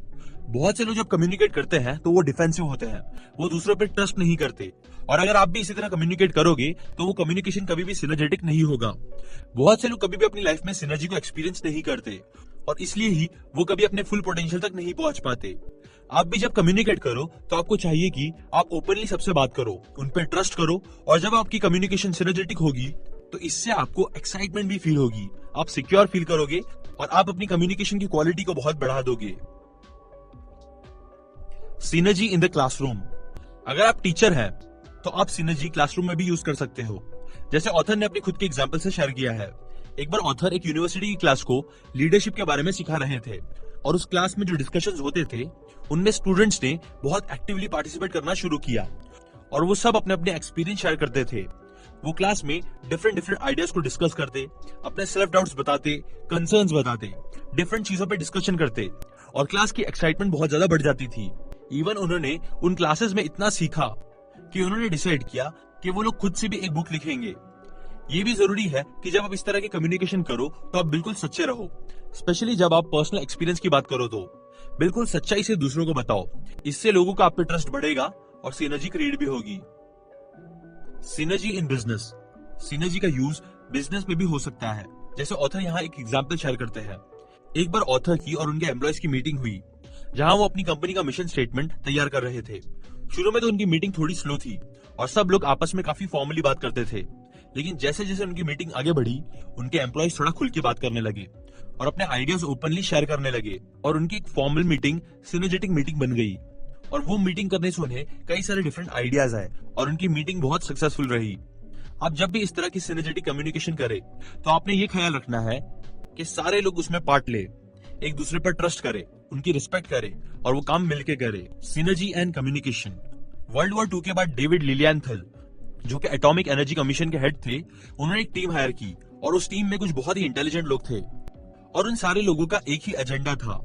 वो किसी बड़े एजेंडा पे काम कर रहे थे और प्रेस भी उनसे प्रेशराइज कर रही थी, बट स्टिल डेविड ने कभी भी जल्दबाजी नहीं की। उन्होंने कुछ वीक्स अपनी टीम के साथ स्पेंड किया और सबसे पहले उनके इमोशनल बैंक अकाउंट में डिपॉजिट्स किया। इसके अलावा उन्होंने अपने टीम मेंबर्स को आपस में मिलाया ताकि वो एक दूसरे को जान सके। उन्होंने एक दूसरे के गोल्स, इंटरेस्ट, बैकग्राउंड, हर चीज के बारे में जाना और फिर जब बाद में उन्होंने एक साथ काम करना शुरू किया तो वो ग्रुप के एक हाईली सिनर्जेटिक ग्रुप बन गया और उनका टीम वर्क भी बहुत ज्यादा अच्छा हुआ। इस एग्जाम्पल से ऑथर हमें बताना चाहते हैं कि सिनर्जी के होने के लिए ट्रस्ट होना कितना जरूरी है। और जब लोग खुल के अपने ओपिनियन शेयर करते हैं और कम्युनिकेट करते हैं तो इससे भी सिनर्जी क्रिएट होती है। Fishing for a third alternative. Synergy और ज्यादा अच्छे से एक्सप्लेन करने के लिए मैं आपके साथ एक एग्जांपल शेयर करता हूँ।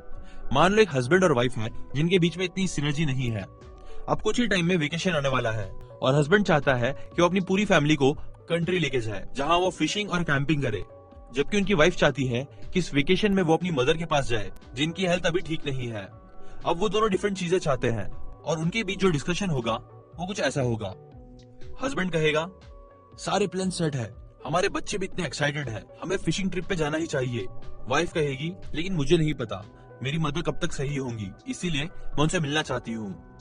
हस्बैंड कहेगा हम कब से इस एक हफ्ते की वेकेशन के लिए वेट कर रहे थे, हमारे बच्चे भी वहां बोर हो जाएंगे और तुम्हारे मदर के पास तुम्हारी सिस्टर भी तो है। और वो आपस में इसी तरह बहस करते रहेंगे और एट द एंड कुछ यूं होगा कि फादर अपने बच्चे को लेकर फिशिंग के लिए चले जाएगा और उनकी वाइफ अपनी मदर के घर चली जाएगी और दोनों अनहैप्पी रहेंगे। अब यहाँ पे हस्बैंड और वाइफ दोनों इसी सिचुएशन को डिफरेंट नजरों से देख रहे हैं और ये डिफरेंस उनके रिलेशनशिप में प्रॉब्लम्स क्रिएट कर सकता है। लेकिन अगर हस्बैंड और वाइफ ने पब्लिक विक्ट्री के हैबिट्स को अपनी लाइफ में पार्ट बनाया हुआ होगा तो फिर ये डिफरेंसेस उनके लिए प्रॉब्लम नहीं। अगर उन दोनों का इमोशनल बैंक अकाउंट फुल होगा तो वो दोनों विन विन सोचेंगे और वो पहले एक दूसरे को समझेंगे, तो इससे इन दोनों के बीच में सिनर्जी क्रिएट होगी और वो इस प्रॉब्लम का सोल्यूशन निकाल लेंगे। जैसे हो सकता है कि वो भी फिशिंग पे चले जाए और फिर इसी मंथ इसी वीकेंड पर वाइफ अपनी मदर के घर चली जाए जबकि उसका हस्बैंड घर की रिस्पॉन्सिबिलिटी संभाल ले। या फिर हो सकता है कि वो किसी ऐसी जगह फिशिंग और कैंपिंग करे जो उनकी वाइफ की मदर के घर के करीब हो। इसीलिए याद रखना कि अगर आप ये सारी हैबिट्स प्रैक्टिस करोगे तो इससे आप लोगों के अंदर सिनर्जी आएगी और फिर आपके बीच में डिफरेंसेस आपके लिए प्रॉब्लम नहीं बनेंगे। आप कोई ना कोई सोल्यूशन निकाल लोगे जिससे आप दोनों का फायदा होगा और साथ ही आप दोनों का रिलेशनशिप भी डेवलप होगा। Negative synergy. हमारे यहाँ जब लोग कोई प्रॉब्लम सॉल्व कर रहे होते हैं तो एक दूसरों की गलतियों को निकालते हैं, जज करते हैं और इस तरह नेगेटिव सिनर्जी क्रिएट होती है और लोग इसे रोकने के बजाय इस चीज को अपने रिलेशनशिप में बढ़ाते रहते हैं। ऑथर कहते हैं कि डिपेंडेंट लोग कभी भी इंटरडिपेंडेंस में सक्सेसफुल नहीं बन सकते। मतलब अगर आपने हैबिट नंबर 1 to 3 अपनी लाइफ में प्रैक्टिस नहीं की है तो फिर आप हैबिट नंबर 4 to 6 में भी सक्सेसफुल नहीं बन सकते। इसलिए सिनर्जी के लिए पहले प्राइवेट विक्ट्री जरूरी है और फिर ये भी जरूरी है कि आप पब्लिक विक्ट्री के बाकी हैबिट्स को प्रैक्टिस करो। Valuing the differences. सिनर्जी के लिए ये बहुत जरूरी है कि आप डिफरेंसेस को वैल्यू करो। देखो ये बात हम सब जानते हैं कि लोग बहुत डिफरेंट होते हैं, लोगों के बीच में मेंटल, इमोशनल और साइकोलॉजिकल डिफरेंसेस होते हैं और अगर हम उन लोगों के साथ सिनर्जी चाहते हैं तो हमें उनके डिफरेंसेस की कदर करनी होगी। ऑथर कहते हैं कि हम लोग दुनिया को उस तरह नहीं देखते हैं जैसी दुनिया है, बल्कि इस तरह देखते हैं जैसे हम हैं। इसीलिए आप कभी ये नहीं सोचना कि आप दुनिया को बिल्कुल ठीक तरह से देख रहे हो और आपकी सोच बिल्कुल ठीक है। अगर आप यूं सोचोगे तो आप कभी भी लोगों के डिफरेंसेस को वैल्यू नहीं करोगे और आप उनकी सोच को और उनके पॉइंट ऑफ व्यू को इंपॉर्टेंट नहीं मानोगे। जब आप लोगों की डिफरेंट सोच को और डिफरेंट पैराडाइम को इंपॉर्टेंट समझोगे तो फिर आप सिचुएशन को उनकी नजर से भी देखोगे। लेकिन अगर आप यूं ही सोचते रहोगे कि आपकी थिंकिंग ही सही है और दूसरे गलत है तो आप कभी भी सिचुएशन को उनकी नजर से नहीं देख सकोगे और ना ही आप दोनों के बीच में सिनर्जी क्रिएट होगी। Force field analysis. हमारे यहाँ रिलेशनशिप्स में दो चीजें होती है। फर्स्ट है ड्राइविंग फोर्सेस, ये पॉजिटिव चीजें होती है और दूसरी होती है रिस्ट्रेनिंग फोर्सेस जो नेगेटिव फोर्सेस होते हैं। ऑथर कहते हैं कि आप अपने रिलेशनशिप में सिनर्जी उस वक्त तक नहीं ला सकते जब तक आप इन नेगेटिव फोर्सेस को ना हटा दो। जैसे आपके और आपके पार्टनर के बीच में कई डिफरेंसेस होंगे, different paradigms, different work demands और इन्हीं चीजों की वजह से उनके रिलेशनशिप में प्रॉब्लम आती रहेगी। लेकिन जब आप हैबिट नंबर 4, 5 और 6 का यूज करोगे तो ये रिस्ट्रेनिंग फोर्सेस अपने आप रिमूव हो जाएगी और आप बहुत ज्यादा पॉजिटिव फील करोगे। All nature is synergetic. हमारा जो नेचर होता है उसमें भी बहुत ज्यादा सिनर्जी है। अगर आप नोटिस करोगे तो हमारे नेचर में चीजें एक दूसरे से कनेक्टेड हुई है। हमें भी उसी तरह अपनी फैमिली और रिलेशनशिप में सिनर्जी क्रिएट करनी चाहिए और ये हमने इस चैप्टर में सीख लिया है कि कैसे ये करना है। आपको लोगों के डिफरेंसेस को वैल्यू करनी है, उनका पॉइंट ऑफ व्यू को समझना है और अपने पॉइंट ऑफ व्यू को उन्हें समझाना है और फिर विन विन सिचुएशन सोच के थर्ड ऑल्टरनेटिव निकालना है। मतलब कोई ऐसा सिचुएशन जिससे दोनों का फायदा हो। Application suggestions. नंबर 1, किसी ऐसे पर्सन के बारे में सोचो जो आपसे बिल्कुल डिफरेंट सोचता है। फिर किसी ऐसे तरीके के बारे में सोचो जिससे आप उनके डिफरेंसेस को वैल्यू कर सकोगे और किसी थर्ड ऑल्टरनेटिव के बारे में सोच सको। इसीलिए आप अपनी कोई करंट प्रॉब्लम या फिर कोई प्रोजेक्ट को उनके साथ डिस्कस करो। हो सकता है कि वो आपको कोई बेटर सोल्यूशन दे सके क्योंकि उनकी और आपकी थिंकिंग डिफरेंट है। नंबर 2, एक लिस्ट बनाओ उन लोगों की जो आपको डिसरिस्पेक्ट करते हैं। हो सकता है कि उनकी सोच और पॉइंट ऑफ व्यू आपसे अलग हो, और अगर आप उनके पॉइंट ऑफ व्यू की रिस्पेक्ट करें तो हो सकता है कि आप दोनों में सिनर्जी पैदा हो जाए। नंबर 3, कोई ऐसी सिचुएशन ढूंढो जिसमें आपको ज्यादा सिनर्जी और टीम वर्क की नीड हो, और फिर डिसाइड करो कि वो सिनर्जी लाने के लिए आप क्या कर सकते हो। नंबर 4, नेक्स्ट टाइम जब भी आपका किसी के साथ डिसएग्रीमेंट हो, मतलब आप दोनों एक चीज पे एग्री ना करो, तो फिर उस सिचुएशन को उनकी नजर से देखो और फिर उनके प्रॉब्लम को ठीक करने के लिए कुछ ऐसा करो जिससे आप दोनों का फायदा हो। Part 4, renewal. Habit number 7, sharpen the saw. Principles of balanced self renewal. मान लो आप एक जंगल में जाते हो और वहां आपको एक आदमी नजर आता है जो पेड़ काट रहा होता है। वो कई घंटों से एक ही ट्री को काट रहा होता है जो उसे अच्छे से कट नहीं रही होती। तो आप उससे कहते हो कि तुम कुछ मिनट्स का ब्रेक ले लो और फिर अपने सॉ को, कुल्हाड़ी को किसी अच्छी तरीके से शार्प कर लो ताकि वो ट्री जल्दी कट जाए। तो ये सुनने के बाद वो आदमी कहे कि मेरे पास मेरी कुल्हाड़ी को शार्प करने का टाइम नहीं है, मैं अभी काटने में बहुत बिजी हूँ, मुझे डिस्टर्ब मत करो। अब इस एग्जाम्पल में अगर ये आदमी सॉ को पहले शार्प कर लेता तो इससे वो ट्री काफी जल्दी कट जाती, लेकिन उसने ऐसा किया नहीं। हैबिट नंबर 7 है शार्पन द सॉ। इस हैबिट को प्रैक्टिस करके आप बाकी की 6 हैबिट्स को प्रैक्टिस कर सकते हो। इसलिए यह हैबिट बहुत ही इंपॉर्टेंट है और आपको उस आदमी की तरह नहीं बनना है जो बस मेहनत कर रहा है बेवकूफ लोगों की तरह, अपने सॉ को या फिर अपनी कुल्हाड़ी को शार्प नहीं कर रहा है। इसलिए इस हैबिट की प्रैक्टिस जरूर करना।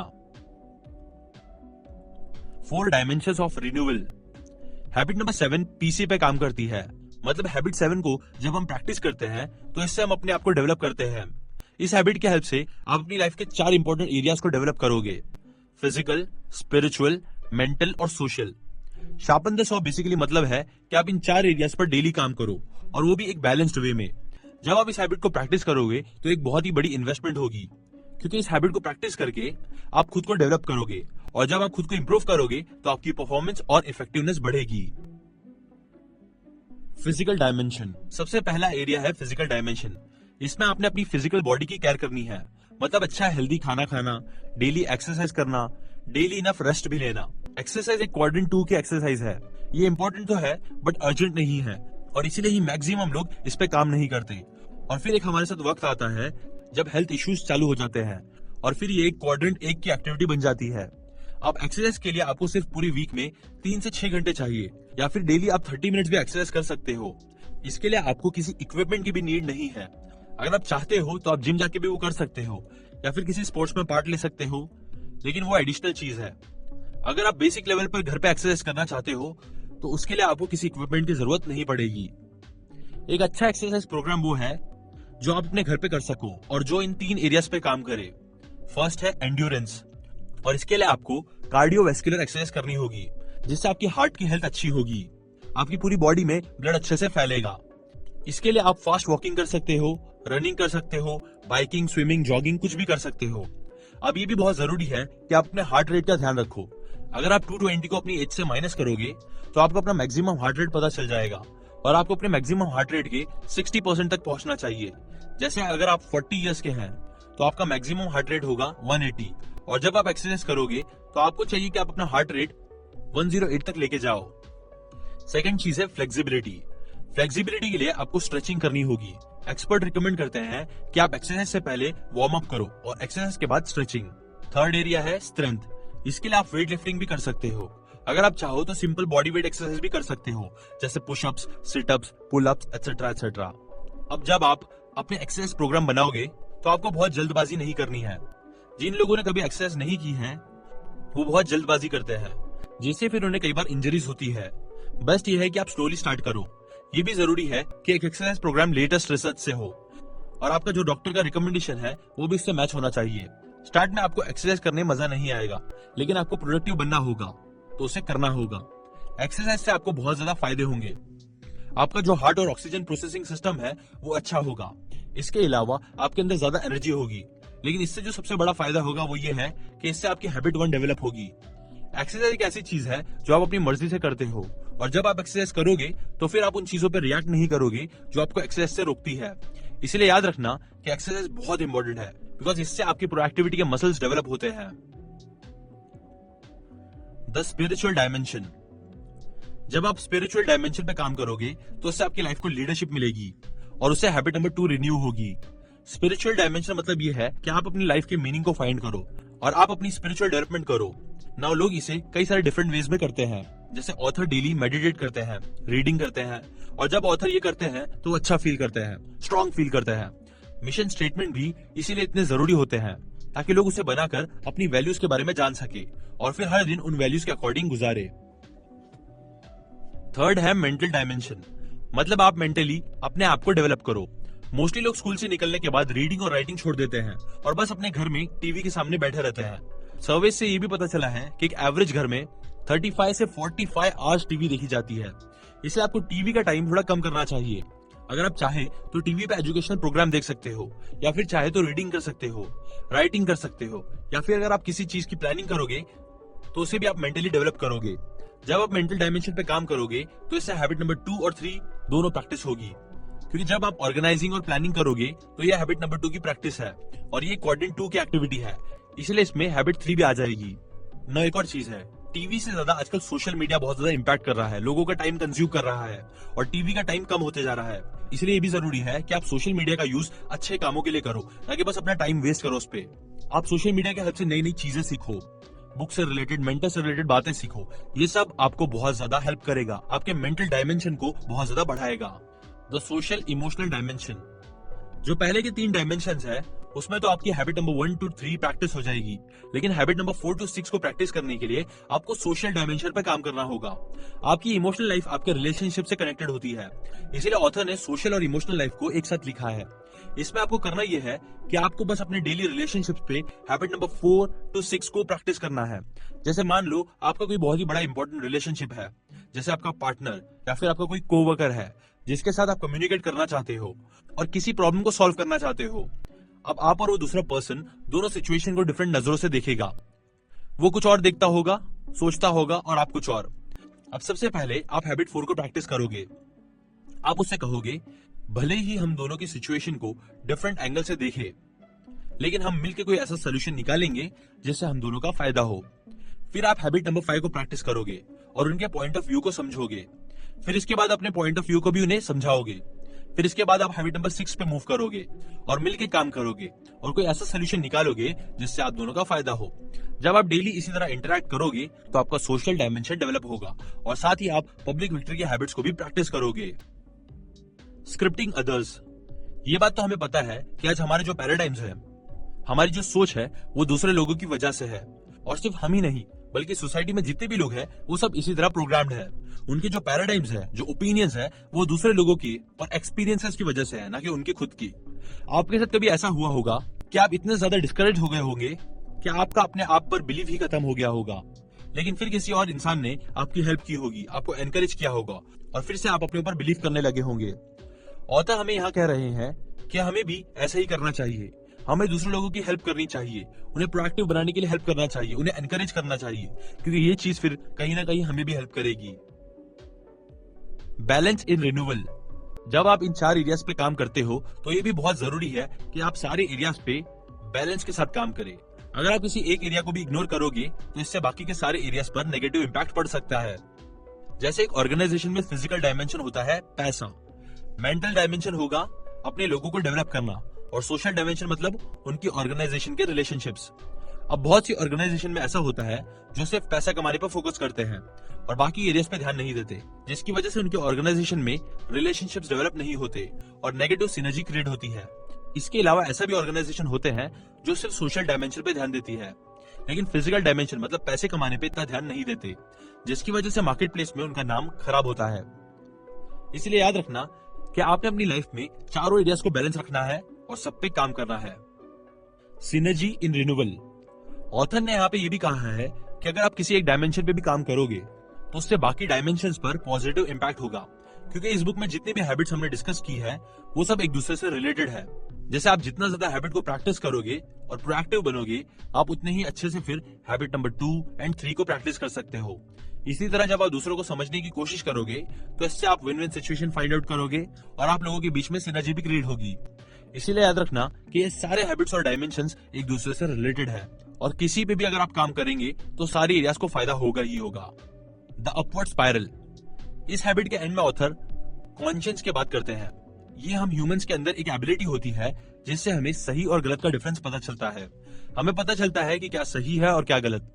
ऑथर कहते हैं कि एक इफेक्टिव इंसान के लिए बहुत जरूरी है कि वो अपने कॉन्शियस को एजुकेट करे और उसके हिसाब से रहे, और इसके लिए आपको डिसिप्लिन के साथ रहना होगा और जो आपका कॉन्शियस कहे वो करना होगा। मतलब जो सही है वो काम करना होगा और अपनी इस एबिलिटी को डेवलप करना होगा। Application suggestions. नंबर 1, एक लिस्ट बनाओ उन सारी एक्टिविटीज की जो आपको फिजिकली फिट रखेगी और जिसे आप इंजॉय करके भी कर सकते हो। नंबर 2, लिस्ट में से कोई एक एक्टिविटी सिलेक्ट करो और उसे उस वीक के लिए गोल सेट कर दो। फिर वीक के एंड में देखो कि क्या आपने ये गोल पूरा किया कि नहीं, और अगर आप फेल हो गए हो तो एनालाइज करो कि आप क्यों फेल हुए और वापस उसे ट्राई करो। नंबर 3, यही सेम लिस्ट स्पिरिचुअल और मेंटल डायमेंशंस के लिए भी बनाओ। सोशल डायमेंशन की लिस्ट में वो रिलेशनशिप्स लिखो जो आप इंप्रूव करना चाहते हो और आप वो कैसे कर सकते हो। फिर हर लिस्ट में से कोई एक गोल सिलेक्ट करो और एक वीक तक उस पर काम करो। नंबर 4, अपने आप से ये कमिटमेंट करो कि आप हर हफ्ते इसी तरह इन चारों एरियाज के गोल सेट करोगे और फिर उन्हें पूरा करोगे, और फिर उसके बाद अपनी परफॉर्मेंस को रिव्यू भी करना। मतलब ये देखना कि आपने कैसा परफॉर्म किया। इनसाइड आउट अगेन, ये इस बुक का लास्ट चैप्टर है और इसमें ऑथर अपनी लाइफ का एक एक्सपीरियंस हमारे साथ शेयर कर रहे हैं। एक बार ऑथर ने अपनी यूनिवर्सिटी से लीव ली और वो अपनी फैमिली को लेकर हवाई चले गए ताकि वो वहां जाके अपनी राइटिंग पे फोकस कर सके। वो अपनी फैमिली के साथ वहां 1 साल तक रहे और उनकी डेली रूटीन बहुत प्रोडक्टिव इफेक्टिव थी। एक बार ऑथर वहां पे एक लाइब्रेरी में बैठे, वो वहां पर बुक्स देख रहे थे। उन्हीं बुक्स में से उन्हें एक बुक बहुत इंटरेस्टिंग लगी। ऑथर ने जब वो बुक खोली तो उनके सामने एक पैराग्राफ लिखा हुआ था जो उन्हें बहुत पसंद आया और उन्होंने वो पैराग्राफ बार बार पढ़ा। उस पैराग्राफ में बेसिकली लिखा हुआ ये था, स्टिमुलस और रिस्पॉन्स के बीच में गैप होता है। स्टिमुलस मतलब कोई सिचुएशन या इवेंट जिसके बदले में हम कोई रिएक्शन दे, और रिस्पॉन्स मतलब वो रिएक्शन जो हम उन सिचुएशंस में देते हैं। अब इस बुक में सिंपली ये लिखा था कि जब आपको पता होता है कि आपका बिहेवियर बस आपके पैराडाइम्स के बेस पर होता है तो आप उन पैराडाइम से हटकर कोई एक्शन चूज करते हो, मतलब अपनी मर्जी से उन सिचुएशंस पर एक्ट करते हो। इस लेसन को सीखने के बाद ऑथर ने अपनी वाइफ के साथ एक नई चीज शुरू की जो थी डीप कम्युनिकेशन। वो अपनी वाइफ और बच्चों के साथ बीच पर जाते और फिर वहां पर अपनी वाइफ के साथ बात करते। वो कई सारे इंटरेस्टिंग टॉपिक्स पर बात करते, जैसे अपने बच्चों के बारे में, फैमिली के बारे में, फ्यूचर प्लान्स के बारे में। उनका ये डिस्कशन बहुत ज्यादा डीप होता जिससे उनका ट्रस्ट लेवल भी हाई होता। वो एक दूसरे से बहुत अच्छे से बात करते थे और अपनी फीलिंग शेयर करते थे। ये कम्युनिकेशन करने से उन्हें अपनी सोच और पैराडाइम्स के बारे में पता चला। इवन जब वो हवाई से वापस घर भी आए तो वहां भी उन्होंने अपनी इसी कम्युनिकेशन को कंटिन्यू करा। Intergenerational living. अब ऑथर अपना ये एक्सपीरियंस शेयर करके हमें सिर्फ ये बताना चाहते हैं कि जब उन्होंने अपनी एबिलिटी को यूज किया, रिस्पॉन्स चूज करने की एबिलिटी को, तो बस ये करने की वजह से उन्होंने बहुत ज्यादा चेंज फील किया और ये चेंज इनसाइड आउट की वजह से आया। इनसाइड आउट का मतलब ये है कि पहले आपको अंदर से चेंजेस लानी होती है और फिर इसके बाद आप अपने बाहर के रिजल्ट्स में भी चेंज देखते हो। पहले ऑथर ने उनकी वाइफ ने आउटसाइड इन को ट्राई किया, मतलब उन्होंने एक दूसरे से प्यार करने की कोशिश की, एक दूसरे के डिफरेंसेस को समझा, अपने एटीट्यूड्स और बिहेवियर में चेंज लाने की कोशिश की, डिफरेंट टेक्निक्स यूज की, लेकिन किसी से भी इतना फर्क नहीं पड़ा। बट फिर जब उन्होंने इनसाइड आउट अप्रोच ली तो इससे उनके रिलेशनशिप में बहुत डिफरेंस पड़ा। आपको भी चाहिए कि आप ये जाने कि आप अपने रिस्पॉन्स चूज करने की एबिलिटी रखते हो। आप जैसा चाहे वैसा रिएक्ट कर सकते हो सिचुएशंस पे। बस आपको अपने पैराडाइम्स में हमेशा फंसे नहीं रहना है, बल्कि उससे बाहर निकलकर उससे चेंज करना है। और फिर आपको इनसाइड आउट अप्रोच लेनी है, मतलब पहले आपको खुद को बदलना होगा और इसके बाद ही आपके आउटर वर्ल्ड में भी चेंजेस आएंगे। तो इस बुक में ऑथर ने ऐसे बहुत से पैराडाइम्स के बारे में बात की है जो अच्छे नहीं होते और जो हमें दूसरों से मिलते हैं, लेकिन हमें बहुत से अच्छे पैराडाइम्स भी दूसरों से मिलते हैं जो हमें अपने पेरेंट्स या दूसरों से मिलते हैं। इसलिए हमें समझना चाहिए क्या सही है क्या गलत है और उस पैराडाइम को फिर फॉलो करना चाहिए। इसके अलावा यहाँ पे ऑथर इंटरजेनरेशनल लिविंग के बारे में भी बता रहे हैं। मतलब जब मदर, फादर, बच्चे, grandparents, uncle, aunts, cousin साथ रहते हैं तो उनके भी बहुत फायदे हैं। इससे बच्चों को अपनी रूट्स के बारे में पता चलता है, अपने बारे में पता चलता है। इससे बच्चों को ये भी रियलाइज होता है कि वो अकेले नहीं है। ऐसे बहुत से लोग हैं जो उनकी केयर करते हैं, उन्हें जानते हैं। कई बार बच्चों को अपनी लाइफ में डिफिकल्टीज भी होती है और फिर वो कई बार अपनी फैमिली मेंबर्स के एक्सपीरियंस से फायदा उठा सकते हैं। Becoming a transition person. अब आपको ये पता होगा कि हमारे कई सारे पैराडाइम्स हमारे पेरेंट्स की वजह से हमें मिलते हैं, लेकिन जैसा मैंने आपसे कहा कि हमारे पास ये पावर है कि हम अपने रिस्पॉन्सेस खुद चूज कर सकते हैं। इसलिए जरूरी नहीं है कि जो पैराडाइम्स आपके पेरेंट्स ने आपको पास करी है वही आप भी अपने बच्चों को पास करें। ऑथर कहते हैं कि आप एक ट्रांजिशन पर्सन बनो, मतलब उन पैराडाइम्स को ट्रांसफर करने के बजाय उन्हें चेंज करो। जैसे मान लो बचपन में आपके पेरेंट्स आपको बहुत मारा करते थे। अब जरूरी नहीं है कि आप अपने बच्चों को वैसे ही मारो। इंस्टेड ऑथर कहते हैं कि आप उन्हें पॉजिटिव वे में बड़ा करो, उन्हें अच्छे स्क्रिप्ट्स दो, अच्छे पैराडाइम्स को फॉर्म करने में हेल्प करो, क्योंकि आपके पास अपने रिस्पॉन्सेस चूज करने की पावर है। अ पर्सनल नोट, ऑथर ने इस बुक में बार बार कहा है कि आपको अपनी लाइफ सही प्रिंसिपल्स के हिसाब से गुजारनी चाहिए। अब सही प्रिंसिपल्स क्या है? तो ऑथर इसके बारे में अपने बिलीफ शेयर करते हैं और कहते हैं कि सही प्रिंसिपल्स की सोर्स है गॉड। इसके अलावा हमारे पास जो कॉन्शियस की एबिलिटी है वो भी हमें गॉड नहीं दी है। अब एज अ ह्यूमन बीइंग हम कभी भी परफेक्ट नहीं बन सकते हैं और कई सारी ऐसी चीजें भी होती है जो हमारे बस में नहीं होती है और उनसे डील करने के लिए हमें गॉड की हेल्प चाहिए होती है। एट द एंड ऑथर ने ये भी कहा है बुक में कि उन्होंने जो भी नॉलेज शेयर की है उसमें वो खुद भी काफी स्ट्रगल करते हैं, आज भी करते हैं, पर वो ट्राई करते हैं कि वो उसे अप्लाई करें। इसलिए हमें भी इस नॉलेज को प्रैक्टिस करना है और कोशिश जारी रखनी है, फिर चाहे कितना भी वो मुश्किल हो। तो दोस्तों यही थी the 7 habits of highly effective people book, जो कि मेरे हिसाब से बहुत ही पावरफुल बुक है, जो आपको हमेशा याद रखनी चाहिए और उसकी बातें आपको हमेशा अप्लाई करनी चाहिए। मैं आपको रिकमेंड करूंगा कि ये बुक आप खरीदो और खुद से पढ़ो, क्योंकि पढ़ने का जो फायदा होता है वो आपको और किसी फॉर्म से नहीं मिल सकता है।